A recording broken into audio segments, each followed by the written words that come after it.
జీవితంలో ఎప్పుడైనా దేవుని మాట ప్రకారంగా చేసావా? దేవుని మాట యందు లక్ష్యం ఉంచావా? నినివే వాళ్ళ జీవితం టర్న్ అవ్వడానికి రీజన్ ఏంటంటే, నెంబర్ 1, వాళ్ళు ఏం చేశారనమాట? దేవుని యందు ఏం చేశారు? దేవుని మాట నమ్మారు. దేవుని మాటను ఏం చేశారనమాట? దేవుని మాట. ఈ లెక్క ప్రకారంగా యోనా చెప్పిన మాటలు వాళ్ళకున్న పరిస్థితిని బట్టి నమ్మాల్సిన అవసరం లేదు. కానీ వాళ్ళు ఏం చేశారు? ఇది దేవుని మాట అని వాళ్ళు ఏం చేశారనమాట? నమ్మారు. Number 1 point. నెంబర్ 2, బైబిల్ చెబుతోంది అక్కడ చూడండి, వాళ్ళు ఏం చేశారట? ఉపవాసము చాటించారట. ఏం చేశారట? ఏం చాటించారట? ఉపవాస దినం చాటించారట. అంటే ఒకటి విన్నారు, విన్న తర్వాత దీనిని ఎలా పరిష్కరించుకోవాలి అని దాని మీద కాన్సన్ట్రేట్ చేశారు. ఓ సమస్య వచ్చింది, సమస్యకు దేవుని తీర్పు ప్రకటించబడింది. దేవుని దగ్గర నుంచి తీర్పు వచ్చిందని వీళ్ళకి అర్థమైంది సేవకుని ద్వారా. ఆ తర్వాత ఇప్పుడు ఈ తీర్పును తప్పించుకోవాలంటే ఏం చేయాలి? ఇప్పుడు ఏదో సమస్య మన ఇంట్లో ఉంది. ఈ సమస్యను పరిష్కరించుకోవాలంటే మనము ఏమి చెయ్యాలి? దాని మీద దృష్టి పెట్టాలి. ఇప్పుడు మనకు అప్పుడప్పుడు మన పిల్లోడికి టీసీ ఇచ్చేస్తానన్నారు అనుకోండి స్కూల్లో. ఇప్పుడు ఈ టీసీ ఇవ్వకుండా ఆపాలంటే ఇప్పుడు ఈ స్కూల్ ప్రిన్సిపల్తో ఎవరితో మాట్లాడించాలని దాని మీద దృష్టి పెడతాం మనం. అంటే ఆ స్కూల్ ప్రిన్సిపల్ ఎవరి మాట వింటాడు? లేకపోతే డబ్బులు ఇస్తే ఫైన్ కడితే ఆపుతాడా? లేకపోతే పలానా ఎమ్మెల్యే గారు చెప్తే ఆగుతాడా? లేకపోతే పలానా ఎంపీ గారు చెప్తే ఆపుతాడా? ఇలా ఏం చేస్తాం? ఒక పరిష్కారాన్ని వెతుకుతూ ఉంటాం. సపోజ్ మనకి ఏదో ఒక సెటిల్మెంట్, ఏదో గొడవ వచ్చింది, ఒక డబ్బులు ఇవ్వాల్సిన సెటిల్మెంట్ ఏదో ఏర్పడింది, అవతల వ్యక్తి తగ్గట్లే. అవతల వ్యక్తి తగ్గాలంటే ఇప్పుడు ఎవరిని నేను ప్రయోగించాలి, ఎవరితో మాట్లాడించాలని ఆలోచిస్తాం కదా. అలాగనే ఇప్పుడు ఒక సమస్య వచ్చింది వీళ్ళకి. ఈ సమస్య ఎవరికి మధ్య వచ్చింది? దేవుడికి వీళ్ళకి మధ్య వచ్చింది. ఇప్పుడు పనిష్మెంట్ ఎక్కడి నుంచి వచ్చింది? దేవుడి దగ్గర నుంచి వచ్చింది. దేవుడి దగ్గర నుంచి ఉగ్రత ప్రారంభమైంది. సేవకుడు చెప్పాడు, ఇది నిజం, దేవుడు చెప్పిన మాట అని నమ్మారు. నమ్మిన తర్వాత ఇప్పుడు వీళ్ళు అనుకున్నారు, ఈ ఉగ్రతను ఆపాలంటే ఏం చేయాలి? ఈ ఉగ్రతను ఆపాలంటే ఏం చేయాలి? ఈ భయంకరమైన సమస్యను పరిష్కరించుకోవడానికి ఏం చేయాలని ఆలోచించి వాళ్ళకు అద్భుతమైన నిర్ణయం తీసుకున్నారు. ఏంటంటే ఉపవాసం ఉండాలి. ఏం చేయాలి? ఉపవాసం అంటే ఏం చేయాలి? అన్నం మానేసి దేవుడి దగ్గర కూర్చొని ఆయన్ని బతిమాలుకోవాలి. ఇది పనిగా పెట్టుకోవాలి. జీవితంలో సమస్యలు పరిష్కరించుకోవడానికి ఒక అద్భుతమైన మెడిసిన్ ఏంటన్నమాట? ఉపవాస ప్రార్థన. ఇది ఎవరికి? సమస్యలు ఉన్న వాళ్ళకి. ఎవరికి? సమస్య. మనం పరిష్కరించుకోలేని సమస్యలు మన జీవితంలో ప్రవేశించినప్పుడు మనకు ఒక అద్భుతమైన అవకాశం ఏంటనమాట? ఉపవాసం ఉండి ఏం చేయాలి? ప్రార్థన చేసుకో. ఉపవాసం ఉండి ప్రభు చెప్పారు కదా, ఏమండి మార్కు సువార్తలో మనకి 9వ అధ్యాయంలో ఇంటికెళ్ళి చదువుకోండి, మీకు అక్కడ కనబడుతుంది. యేసు ప్రభు శిష్యులట ఒక దెయ్యాన్ని ఏం చేయలేకపోయారట. 9:29 ఆ మాట మీరు చదవండి.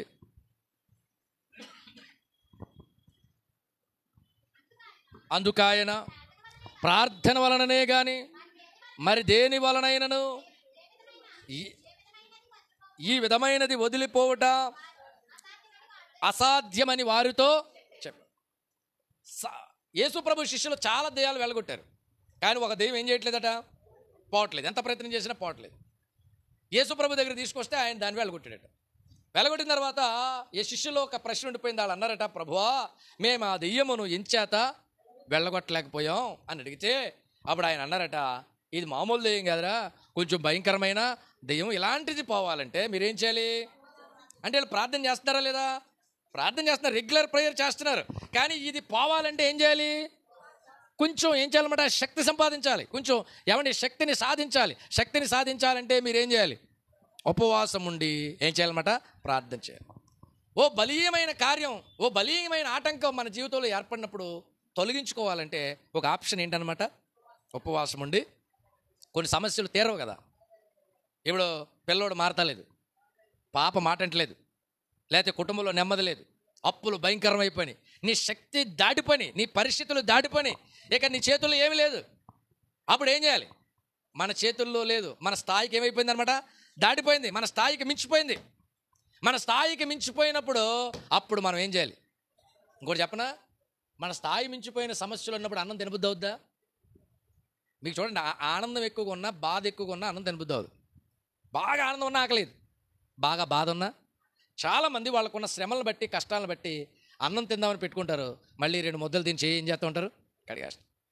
చాలామంది రాత్రి కన్నీరుతోనే వాళ్ళ పడకలో చేరతారు, మళ్ళీ కన్నీళ్లతోనే ఉదయాన్ని ఆరంభిస్తారు. వాళ్ళు అనుకుంటారు, నా పరిస్థితి మారదేమో, నా కథ మారదేమో, నా జీవితం మారదేమో, ఇంతేనేమో నా బ్రతుకు, ఇదేనేమో నా పరిస్థితి. ఇంతేనేమో నా జీవితంలో ఇక ఏమీ వెలుగు ఉండదేమో, నేను కష్టాలు పడ్డానికే పుట్టానేమో, అవమానాల కోసమే పుట్టానేమో, నా జీవితం ఇంతేనేమో. వాళ్ళకి ఒక శుభవార్త ఏంటంటే ఉపవాసం ఉండి ఏం చేయొచ్చు అనమాట, ప్రార్థన చేయాలి. ఉపవాసం ఉండి ప్రార్థన చేస్తే ప్రభు కార్యాన్ని చేస్తారు. ఉపవాసం జనం కోసం కాదు, ఎవరి కోసం? మన కోసం. నాకు ఒక కార్యం జరగాలి, అప్పుడు నేనేం చేయాలి? నాకు ఒక కార్యం జరగాలన్నప్పుడు ఏం చేయాలి? ఉపవాసం ఉండి ప్రభు సన్నిధిలో ఏం చేయాలి? ప్రార్థన చేసుకోవాలి. ప్రభువా నాకు ఈ కార్యం నువ్వు చెయ్యి. చాలా సంవత్సరాల నుంచి ప్రయత్నం చేస్తున్నాను ప్రభువా, ఈ సమస్య పోవట్లేదు. ఈ సమస్యకు పరిష్కారము ఉపవాసాన్ని 3 రకాలుగా మనం చేయొచ్చు. 3 రకాల ఉపవాసాలు మనం చేయొచ్చు. ఒకటి ఏంటంటే సమస్యల పరిష్కారం కోసం ఉపవాసం. ఏంటది? నీ సమస్యలు, జటిలమైన సమస్యలు పరిష్కరించుకోవాలంటే ఏం చేయాలన్నమాట? ఇంకో దారి లేదు. అది భూప్రపంచంలో ఎవరి వల్ల జరగదు. ఎవరి వల్ల జరుగుద్ది? దేవుని వల్లే జరుగుద్ది అనుకున్నప్పుడు ఏం చేయాలి? ఉపవాసం ఉండి ఏం చేయాలన్నమాట? చేతమే ప్రార్థన. వాళ్ళకి చెప్పాను, వీళ్ళకి చెప్పాను, పెద్ద పాస్టర్ గారు, చిన్న పాస్టర్ గారు, ఎవరు అవసరంలా నువ్వే ఉపవాసం ఉండి ఏం చేయొచ్చు? చాలామంది ఏం చేస్తారంటే, నేను పెద్ద పాస్టర్ గారికి ఫోన్ నెంబర్ ఇచ్చేసానంటే ఆయన చేస్తే పని అయిపోద్ది. పెద్ద పాస్టర్ గారు చేసినా చిన్న పాస్టర్ గారు చేసినా ఏమవ్వదు. ముందు నువ్వు చేస్తేనే కథ అవుతుంది. దేవునికి స్తోత్రం. ముందు నువ్వేం చేయాలి? ఇంకోటి మీకు అందరికి చెప్పేసినంత ఎవరు ప్రార్థన చేయరు. సంగతి మీకు తెలుసా? ఇప్పుడు మాకు చెప్తారా? బోల్డ్ మంది చెప్తారు. రోజు ఫోన్ చేసి ఆ కనపడినప్పుడల్లా ప్రార్థన చేయండి అంటారు. మేమేమంటాం? చేయమమ్మా అని ఎవరికైనా అంటామా? మేము నీ చేయనమ్మా నీ కోసం అని ఎవడైనా అంటాడు? ఏ పాస్టర్ గారు అని ఎక్కడైనా అంటారు? చేస్తానంటారు. వాళ్ళు కూడా చేస్తారు. ఎలా చేస్తారు? పేరు గుర్తెట్టుకుని పలానావిడికి ఎలాగట ప్రభు అని చేయరు. ప్రభు ఈరోజు చాలామంది చెప్పారు నాకు, వాళ్ళందరికీ ఏమేం కావాలో అన్నీ ఇచ్చేయి, ఏ సునామాన్ని అడుగుతున్నావు తండ్రి నువ్వు ముక్కలో తేల్చేస్తారు. లేదంటే చెప్పిన జ్ఞాపం పెట్టుకోవాలంటే పొద్దున్న తెల్లారిపోతుంది మనకి. దేవునికి స్తోత్రం. కనుక విషయం ఏంటంటే నీకున్నంత భారం అందరికీ ఉండదు. ఎందుకంటే నొప్పి ఎవరిదే? పెయిన్ నీది. అప్పుడు నువ్వే దేవుడి దగ్గర ఏడవాలి. మీ కడుపు నొప్పి పోతుంటే నన్ను ఏడవంటే ఎడుతున్నా, అయ్యగారు నువ్వు కడుపు నొప్పి పోతుంది కొంచెం అమ్మో అని అన్నారు అనుకో, నేను అంటానా? ఒకవేళ అన్నా నా అమ్మో ఎలా ఉంటుంది? అది పాటలా ఉంటుంది, అమ్మోయి అన్నట్టు ఉంటుంది, కానీ బాధ ఉంటుంది కదా. నా బాధ వచ్చినప్పుడు నేను ఫీల్ అయినట్టుగా మీరు ఫీల్ అవ్వరు. నీ పెయిన్ నీది, నా పెయిన్ నాది. విషయం ఏంటంటే నీ పెయిన్లోంచి మంచి ప్రార్థన వస్తుంది. చర్చిలో చేసే ప్రార్థన వేరు, సమస్యలో ఉండి చేసే ప్రార్థన వేరు. చర్చిలో ఎవరైనా ప్రార్థన చేయమంటే ఎలా చేస్తారు? పరిశుద్ధుడు అయిన తండ్రి దూతలతోనూ భక్తులతోనూ అలాగా ఒకరికి ఒక ప్యాటర్న్ ఉంటుంది. జీవం కలిగిన దేవా, లేకపోతే ఏమండి 24 ఏమండి పెద్దలు 4 జీవులు, ఇలాంటివన్నీ పెద్ద పెద్ద గంభీర పద గుంభనాలతో మనం ప్రార్థన చేస్తాం. కడుపు నొప్పి వచ్చి సుళ్ళు తిరిగిపోతుంది అనుకోండి, మహాపరిశుద్ధుడు ఏంటంటే మొదలెడతామా? ఎక్కడి నుంచి మొదలెడతాం? దానికి మొదలేటో చివరేటో మనకైతే తెలదు. అమ్మోయ్ నానోయ్ బాబోయ్ తండ్రి అని మొదలెడతాం. అది ఒరిజినల్. దేవునికి స్తోత్రం. 1 గ్రామ్ గోల్డ్లా ఉండకూడదు. ఎలా ఉండాలా? గోల్డ్లా ఉండాలి. గోల్డ్లా ఉండాలంటే ఎక్కడి నుంచి రావాలి? బాటమ్ నుంచి రావాలి. నీ పెయిన్లోంచి వచ్చిందే ఒరిజినల్ ప్రేయర్. దేవునికి స్తోత్రం. అందుకనే బైబిల్లో ఉంటుంది, నిజముగా ప్రార్థించు వారికి అంటాడు. ఎలాగా అంటే ప్రార్థించడం వేరు, దాంట్లో మళ్ళీ ఏంటి? నిజంగా ప్రార్థన చేయడం. ఆ పెయిన్లోంచి వచ్చింది ఒరిజినల్గా ఏమండి దేవుడు అది చాలా జాగ్రత్తగా వింటాడు. దేవునికి స్తోత్రం. పట్టు తేనె వేరు, పెట్టు తేనె వేరు. పెట్టు తేనె అంటే చాలామంది ఆ పుట్ట తెచ్చి తేనె పొట్టు తెచ్చి అది ఒరిజినల్ తేనె సార్ అని అమ్మేస్తుంటారు. అదంతా బెల్లం పాకం. అదంతా ఏంటి? బెల్లం. ఒరిజినల్ పట్టు తేనె ఉంటుంది, అది వేరు. దాని కథ వేరు, దాని టేస్ట్ వేరు, దాని విధానం వేరు. దానికోసం తెలిసినోడికే తెలుస్తుంది. లేకపోతే 2 తేనెలకి తేడా గుర్తుపట్టడం అంత చిన్న విషయం ఏమి కాదు. అలాగనే ప్రార్థన వేరు, నిజముగా ప్రార్థన చేయడం వేరు. నీకు సమస్య ఉన్నప్పుడు ఎవడో చెప్పవసరలా, నువ్వు ఉద్యోగం అయితే సెలవు పెట్టేసి, వ్యాపారం అయితే మానేసేసి, అన్నీ పక్కన పెట్టేసి ఏం చేయాలన్నమాట? ఉపవాసం ఉండి ఏం చేయాలి? మీ ఇంట్లో సమస్యలు ఉన్నాయా? ఒకే ఒక ట్రీట్మెంట్ ఏంటనమాట? ఉపవాసం ఉండి 1 రోజు ఉంటావో, 2 రోజులు ఉంటావో, 3 రోజులు ఉంటావో, దేవుడి దగ్గర నుంచి సమాధానం వచ్చేదాకా ఉండాలి. నువ్వు పూట ఉంటాను 2 పూటలు ఉంటానంటే అవదు. ఒక్కో దానికి ఒక్కో కోర్సు ఉంటుంది. టైఫాయిడ్కి ఎన్ని రోజులు? అన్ని రోజులు వాడాలి. మలేరియాకి ఎన్ని రోజులు? అన్ని రోజులు వాడాలి. నీ యొక్క ఏమంటే డిసీజ్ని బట్టే దాని కోర్సు ఉంటుంది. దేవుడు కనికరం వచ్చేదాకా ప్రార్థన చేయాలి. 1 గంట చేస్తాను, 2 గంటలు చేస్తాను, 3 గంటలు చేస్తాను, పని అవ్వలేదంటే అలా పని అవ్వదు. ఆయన సమాధానం ఇచ్చేదాకా ప్రార్థన చేయాలి. గుడ్డి భిక్షగాడు కేకలేస్తున్నాడట, ఏమని? దావీదు కుమారుడా. జనం ఎంకరేజ్ చేశారా, డిస్కరేజ్ చేశారు? మీకు చూడండి, ప్రపంచంలో అన్నింటికి ఎంకరేజ్ చేస్తారు, కానీ దేవుడి దగ్గరికి మాత్రం జనం డిస్కరేజ్ చేస్తారు. సినిమాకి వెళ్దాం అనుకుంటే టికెట్ పెట్టుకునేవాడు ఉంటాడు, తాగుదామంటే ఇప్పించేవాడు ఉంటాడు. ఏమండి పాడు పనులకు వెళ్ళడానికి నీకు సాయం చేయడానికి బోల్డ్ మంది ఉంటారు. గుడికి వెళ్దామంటే కూడా వచ్చేవాడు ఉంటాడు. నీకు చీకట్లో వస్తున్నాను, చిన్న కుర్రోడు ఉంటే బాగుండు, గుడికి వెళ్ళిపోదామంటే చిన్న కుర్రోడు దొరకడు. నీకు వెళ్దామంటే మందిరానికి వెళ్ళడానికి ఎవడు సపోర్ట్ చేయడు, ఈవెన్ బంధువులే సపోర్ట్ చేయడు. భర్త అంటాడు ఏదిగా అవసరం లేదు అంటాడు, భార్య అంటది వద్దులేండి ఇంక అత్తమాట గుడి అనేటి అంటది. గుడికి వెళ్తే వాళ్ళకి ఏంటనమాట, గుడికి వెళ్ళకూడదు అంతే. ఎందుకు? సాతానుడు ఏమైనా చేయనిస్తాడు, కానీ ఎక్కడికి వెళ్ళినప్పుడు అనమాట? గుడికి వెళ్ళినప్పుడు. అప్పుడు ఏం చేయాలి? వాళ్ళు వద్దన్నారు కాబట్టి మానేయాలి, అంతేనా? ఇప్పుడు ఊరుకోమని అంటే ఊరుకున్నాడా కేకలేసాడా మనోడు? ఎలా వేసాడట? ఎందుకు? బాధ మందే. ఆడు ఊరుకోమంటాడు ఆడికే. ఇప్పుడు ఒకడు అంటాడు చూసారా, గుడికెళ్ళకో అంటాడు. గుడికెళ్ళక అన్నవాడు నీ 12 లక్షలు అప్పు ఉంది, ₹1,00,000 ఇస్తాడా? పోనీ ఊరికినే 12 లక్షలు అప్పు ఉంది, గుడికి వెళ్ళొద్దురా అన్నాడు. మరి 12 లక్షలు కట్టారైతే నేను వెళ్ళను అన్నావు అనుకోండి, 12 లక్షలు కట్టేస్తాడు నీ పక్షంగా? రూపాయి సాయం చేయడు, కానీ నిన్ను బాగుపడినవాడు. నీ కడుపు నొప్పిపోతుంది, కాళ్ళు నొప్పిపోతుంది, ఇబ్బంది అయిపోతుంది, కుటుంబంలో సమాధానం లేదు. మా ఇంట్లో సమాధానం సమకూర్చాలంటే సమాధానం సమకూర్చాడా? కానీ ఎక్కడికి వెళ్ళొద్దు అంటాడు? గుడికి వెళ్ళొద్దు అన్న వాడికి నీకు సంబంధం ఏంటంటే ఏమీ లేదంతే. ఆడికి ఏంటి అధికారం అంటే నువ్వు బెచ్చగాడమైనా లోహు అంతే. నువ్వు వెళ్ళొద్దు, నువ్వు మాట్లాడద్దు, నువ్వు చేయొద్దు, నువ్వు ఎక్కడికి వెళ్ళొద్దు, ఎక్కడికి వెళ్ళొద్దు అంటే మనం ఏం చేస్తామంటే మరి వాళ్ళు ఏమనుకుంటారు అనుకుంటాం. ఎవడేమనుకుంటే ఏంటి? అవసరం ఎవరిదే? మనది అవసరం అయినప్పుడు మనం ముందడుగు వేస్తమే. నువ్వు ఇంకోటి చెప్పనా, నువ్వు క్లిక్ అయితే నిన్ను విమర్శించిన ప్రతి ఒక్కడు నీ వెనకాల వస్తాడు. క్లిక్ అవ్వడమే కావాలంతే. నువ్వు ఎవరి దగ్గరైనా చేతుల షాపు ఉంటే నిన్ను ప్రతి ఒక్కడు లోకుగా చూస్తాడు. నువ్వు క్లిక్ అవ్వు, నిన్ను విమర్శించినోడు కూడా నీ వెనకాల తిరుగుతాడు రేపు. క్లిక్ అవ్వాలంటే ఎవరి దగ్గరికి రావాలా? అది మార్గం. దేవుడి దగ్గర వచ్చినప్పుడు ఫస్ట్ ఆటంకాలు వస్తాయి. ఎందుకు ఆటంకాలు వస్తాయి? సాతాను వెళ్ళనివాడు. నువ్వు వెళ్ళి ముందుకు వచ్చి క్లిక్ అయితే నిన్ను విమర్శించిన ప్రతి ఒక్కడు నీ వెనకాలే వస్తాడు. అందుకని అతడు ఏం చేశాడట? మరీ ఎక్కువ ఎవడేమనుకుంటే కేకలేసాడట. యేసు ప్రభు తిరిగాడట. ఎన్నో కేక తిరిగి ఉంటాడు? ఒక కేక తిరిగాడా? 2 కేకలు తిరిగాడా? 3 కేకలు తిరిగాడా? కొంతమంది అంటారు నేను 3 సార్లు చేస్తున్నానండి అయినా పని అవ్వలేదు, అప్పుడే 2 సంవత్సరాల నుంచి చేస్తున్నాను ఇంకా పని అవ్వలేదు. దేవుడికి కనికరం పుట్టేలాగా వేయాలి కేకలు, దేవుడికి వినబడేలాగా వేయాలి కేకలు, అంతేనా? నేను 3 వేసానండి, 4 వేసానండి, 5 వేసానండి కాదు. నువ్వు ఎన్ని వేసావు కాదు, నువ్వు ఎంతసేపు చేసావు కాదు. ప్రార్థన పని అయ్యిందా లేదా? నువ్వు కొంతమంది రికార్డులు చెప్తూ ఉంటారు. నేను 120 రోజులు ఉన్నాను, 130 రోజులు ఉన్నాను, 140 రోజులు ఉన్నాను. ఎన్ని రోజులు ఉంటే ఉపయోగం ఏంటరా? పని అయిందా? దేవుడు తిరిగాడా నీ వైపు? దేవుడు ఏదైనా అభయం ఇచ్చాడా నీకు? అభయం ఇచ్చేదాకా చేయాలి. దేవునికి స్తోత్రం. దేవుడు సమాధానం ఇచ్చేదాకా మనం ఏం చేస్తూ ఉండాలా? ఇప్పుడు ఎక్కడికైనా తలుపు కొట్టావు అనుకో, ఓసారి కొట్టే లేరండి అని వచ్చేయకూడదు. తలుపు ఏం చేస్తూ ఉండాలా? ఇప్పుడు దాకా అదే దేవుడి దగ్గర కూడా ఏం చేయాలన్నమాట? ఆయన సమాధానం ఇచ్చేదాకా ప్రార్థన చేయాలి. దేవునికి స్తోత్రం. ఎన్ని రోజులు ఉపవాసం ఉండాలండి అంటే ఏం చేయాలి? నీ సమస్య పరిష్కారం అయ్యేదాకా ఉపవాసం ఉండి ప్రార్థన చేసి నీ సమస్య పరిష్కారం అయ్యేదాకాను. అది నువ్వు చక్కగా చేస్తే కొన్నిసార్లు ఒక రోజులోనే పని అయిపోద్ది. ఏలియా ఉన్నాడా? ఆమేన్ అనకుండా వచ్చేసిందంట అగ్ని. దేవునికి స్తోత్రం. ఇంకా ఆమేన్ అని కూడా అనలేదు. ఆమేన్ అనకుండానే వచ్చేసింది. ఒక్కోసారి నువ్వు మొదలు పెట్టగానే దేవుడు కార్యాలు చేస్తాడు.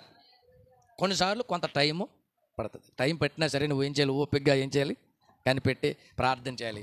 మన సమస్యలకు పరిష్కారం ఎక్కడి నుంచి పొందాలన్నమాట? ఎలాగ? దేవుడి దగ్గర నుంచి పరిష్కారం పొందే పద్ధతి ఏంటి? ఉపవాసం ఉండి ప్రార్థన. మీరు చూడండి, బైబిల్లో ఇంకొక ఆయన ఉంటాడు. ఆయన పేరు యెహోషువ ఓడిపోయాడట. ఎక్కడ? హాయి దగ్గర ఓడిపోయాడట.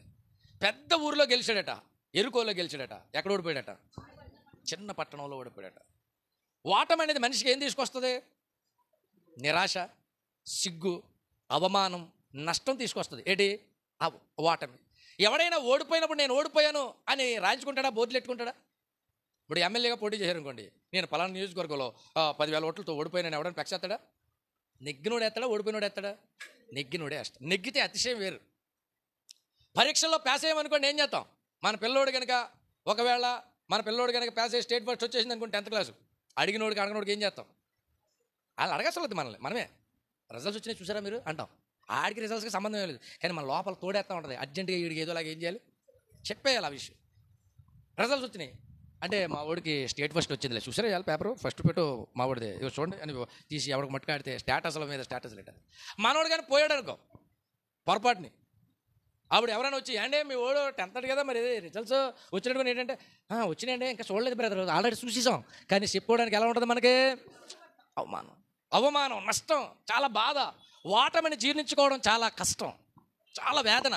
ఓడిపోయాం అనడానికి ఎవరికైనా సరే ఎలా ఉంటుంది అనమాట?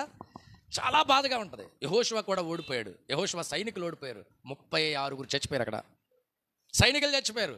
అప్పుడు లెక్క ప్రకారం యెహోషువ ఏమనాలి? ఉద్రేకంలో ఏం చేస్తాం మనం? ఇంకా ఎక్కువ తప్పులు చేస్తాం. మనకి ఏదైనా నష్టం వచ్చిందనుకోండి, ఇంకా ఏం చేస్తాం? తప్పు మీద తప్పు చేస్తూ ఉంటాం. లెక్క ప్రకారం యెహోషువ ఆ టైంలో సొంత డెసిషన్ తీసుకుని ఈసారి 3-4 వేల మంది కాదు 3 లక్షల మంది వెళ్ళి పడిపోండి. ఎవరి మీద? హాయి మీద. లేకపోతే ఏమండి 4-5 లక్షల మంది వెళ్ళి పడిపోండి. ఎందుకంటే ముందు బోల్డ్ సైన్యం ఉంది మనోడి దగ్గర. కానీ యెహోషువ అన్నాడట, మీరెవ్వరు వెళ్ళకండి, రేపు సెలవు, మీరు ఇంటికి వెళ్ళి రెస్ట్ తీసుకోండి, నేను ఎల్లుండి చెప్తాను మీకు కార్యాచరణ. రేపెందుకు సెలవు? ఇశ్రాయేల్ పెద్దలను పోగేసాడట, రండి మీరు నేను కలిసి ప్రత్యక్ష గుడారం దగ్గరికి వెళ్దాం. దేవునికి స్తోత్రం. వాటమికి రీజను మనోళ్ళు బలహీనులై వాటం రాలా, దేవుని కృపలేక వాటం వచ్చింది. మనోళ్ళు బలహీనులై వాటం రాలా. వాటం ఎలా వస్తుంది? మన బలాబలాలను బట్టి రాదో, ప్రభు కృపలేకపోవడం వల్ల వాటం వస్తుంది. మీరు చూడండి, గొల్యాతు బలవంతుడు, దావీదు బలహీనుడు. విజయం ఎలా వచ్చింది? కృప. యెహోషాపాతు ప్రార్థన చేస్తాడు, ప్రభువా ఈ సైన్యమును ఎదిరించడానికి మా దగ్గర ఏమి లేదు, శక్తి లేదు, ఏమి చేయడానికి తోచదు, నీవే మాకు దిక్కు అని ప్రార్థన చేస్తే దేవుడు అన్నాడట, ఇక పోరాడాల్సిన పని లేదు, మీరు అలా నిలబడండి, నేను కథ చూసుకుంటాను అన్నాడు. దేవునికి స్తోత్రం. అలా అసలు ఏమీ చేయకుండానే విజయం వచ్చేసిందట. కనుక దేవుని కృప ఉండాలి. విజయం కావాలంటే ఏముండాలా? దేవుని కృప ఉండాలి. పిల్లల చదువులో కూడా దేవుని కృప ఉంటే ఏమవుతుంది? ఆడు 3 పాఠాలు చదివాడు అనుకో, ఆ 3 పాఠాల నుంచి వచ్చేతాయండి నేను. ఆడు 7 పాఠాలు చదివి 3 పాఠాలు వదిలేసాడు అనుకో, ఆ 3 పాఠాల నుంచి ఎత్తి 7 పాఠాలు చదివినోడు ఏమైపోతాడు? దెబ్బైపోతాడు కదా. ప్రభువు కృప ఉండాలి. దేవునికి స్తోత్రం. యెహోషువ అన్నాడట, మీరు వెళ్ళిపోండి, ఇశ్రాయేలు పెద్దని తీసుకెళ్ళి ఉదయం నుంచి సాయంకాలం వరకు ఉపవాసం ఉండి ప్రార్థన చేస్తున్నాడట. ఎక్కడ? మందిరంలో ప్రార్థన. ప్రభువా యెహోవా, మీరు ఇంటికి వెళ్ళిన తర్వాత చదువుకుంటే యెహోషువ గ్రంథం 6, 7, 8 అధ్యాయాల్లో ఈ విషయాలు ఉంటాయి. ఇంటికి వెళ్ళి మీరు జాగ్రత్తగా చదువుకుంటే, ప్రభువా యెహోవా ఏంటినాయన ఇలా జరిగింది, ఏం జరిగింది ప్రభువా, ఏం జరిగింది ప్రభువా, మేము ఎందుకు ఓడిపోయాం ప్రభువా, ఎందుకు ఓడిపోయాం ప్రభువా, నీ వాక్యం ఎలా చెప్తుంది, మా జీవితం ఎలా ఉంది, మా వాళ్ళు 36 అమాయకులు చచ్చిపోయారు ప్రభువా, ఈ 36 కుటుంబాలు అనాథ కుటుంబాలు అయిపోయినాయి ప్రభువా, ఏడు ప్రభువా అని ఎడుతూ ఉంటాయి. దేవుడు సాయంకాలం లైన్లోకి వచ్చేటట్టు, యెహోషువ నువ్వు కరెక్ట్గా వచ్చావు, నీ సమస్యకి పరిష్కారం చెప్తున్నాను విను, మీరు ఓడిపోవడానికి ఆ రీజను నేను చెప్తాను విను. ఎందుకంటే యెహోషువ చెప్పాడట దేవుడితో, ఏమని? నువ్వు నాకు వాగ్దానాలు చేసావు, ఏమని? మోషేకు తోడైనట్లు. మరి మోషేకు తోడంటే ఎందుకు ఓడిపోయాం మేము? రెండోది, ఏ మనుషుడు నీ ఎదుట, మరి నా మనుషులే 36 చచ్చిపోయారు, దీని కథ ఏంటి? నువ్వు అబద్ధం ఆడవా, లేకపోతే నీ సేవకు పిలిచి నాతో ఆటలాడుకుంటున్నావా? నువ్వు నాతో వస్తానంటేనే కదా నేను ఈ బాధ్యత తీసుకున్నాను, ఈ రెస్పాన్సిబిలిటీ తీసుకున్నాను. మరి ఇప్పుడు నాకు నష్టం రావడానికి గల కారణం ఏంటి అంటే దేవుడు చెప్పాడట. అమ్మగారు చదువుతున్నారు కదా, చదువు అమ్మగారు. ఇశ్రాయేలీలు ఏం చేశారట? పాపము చేసి ఉన్నారు. నిబంధనను వారు ఏం చేశారు?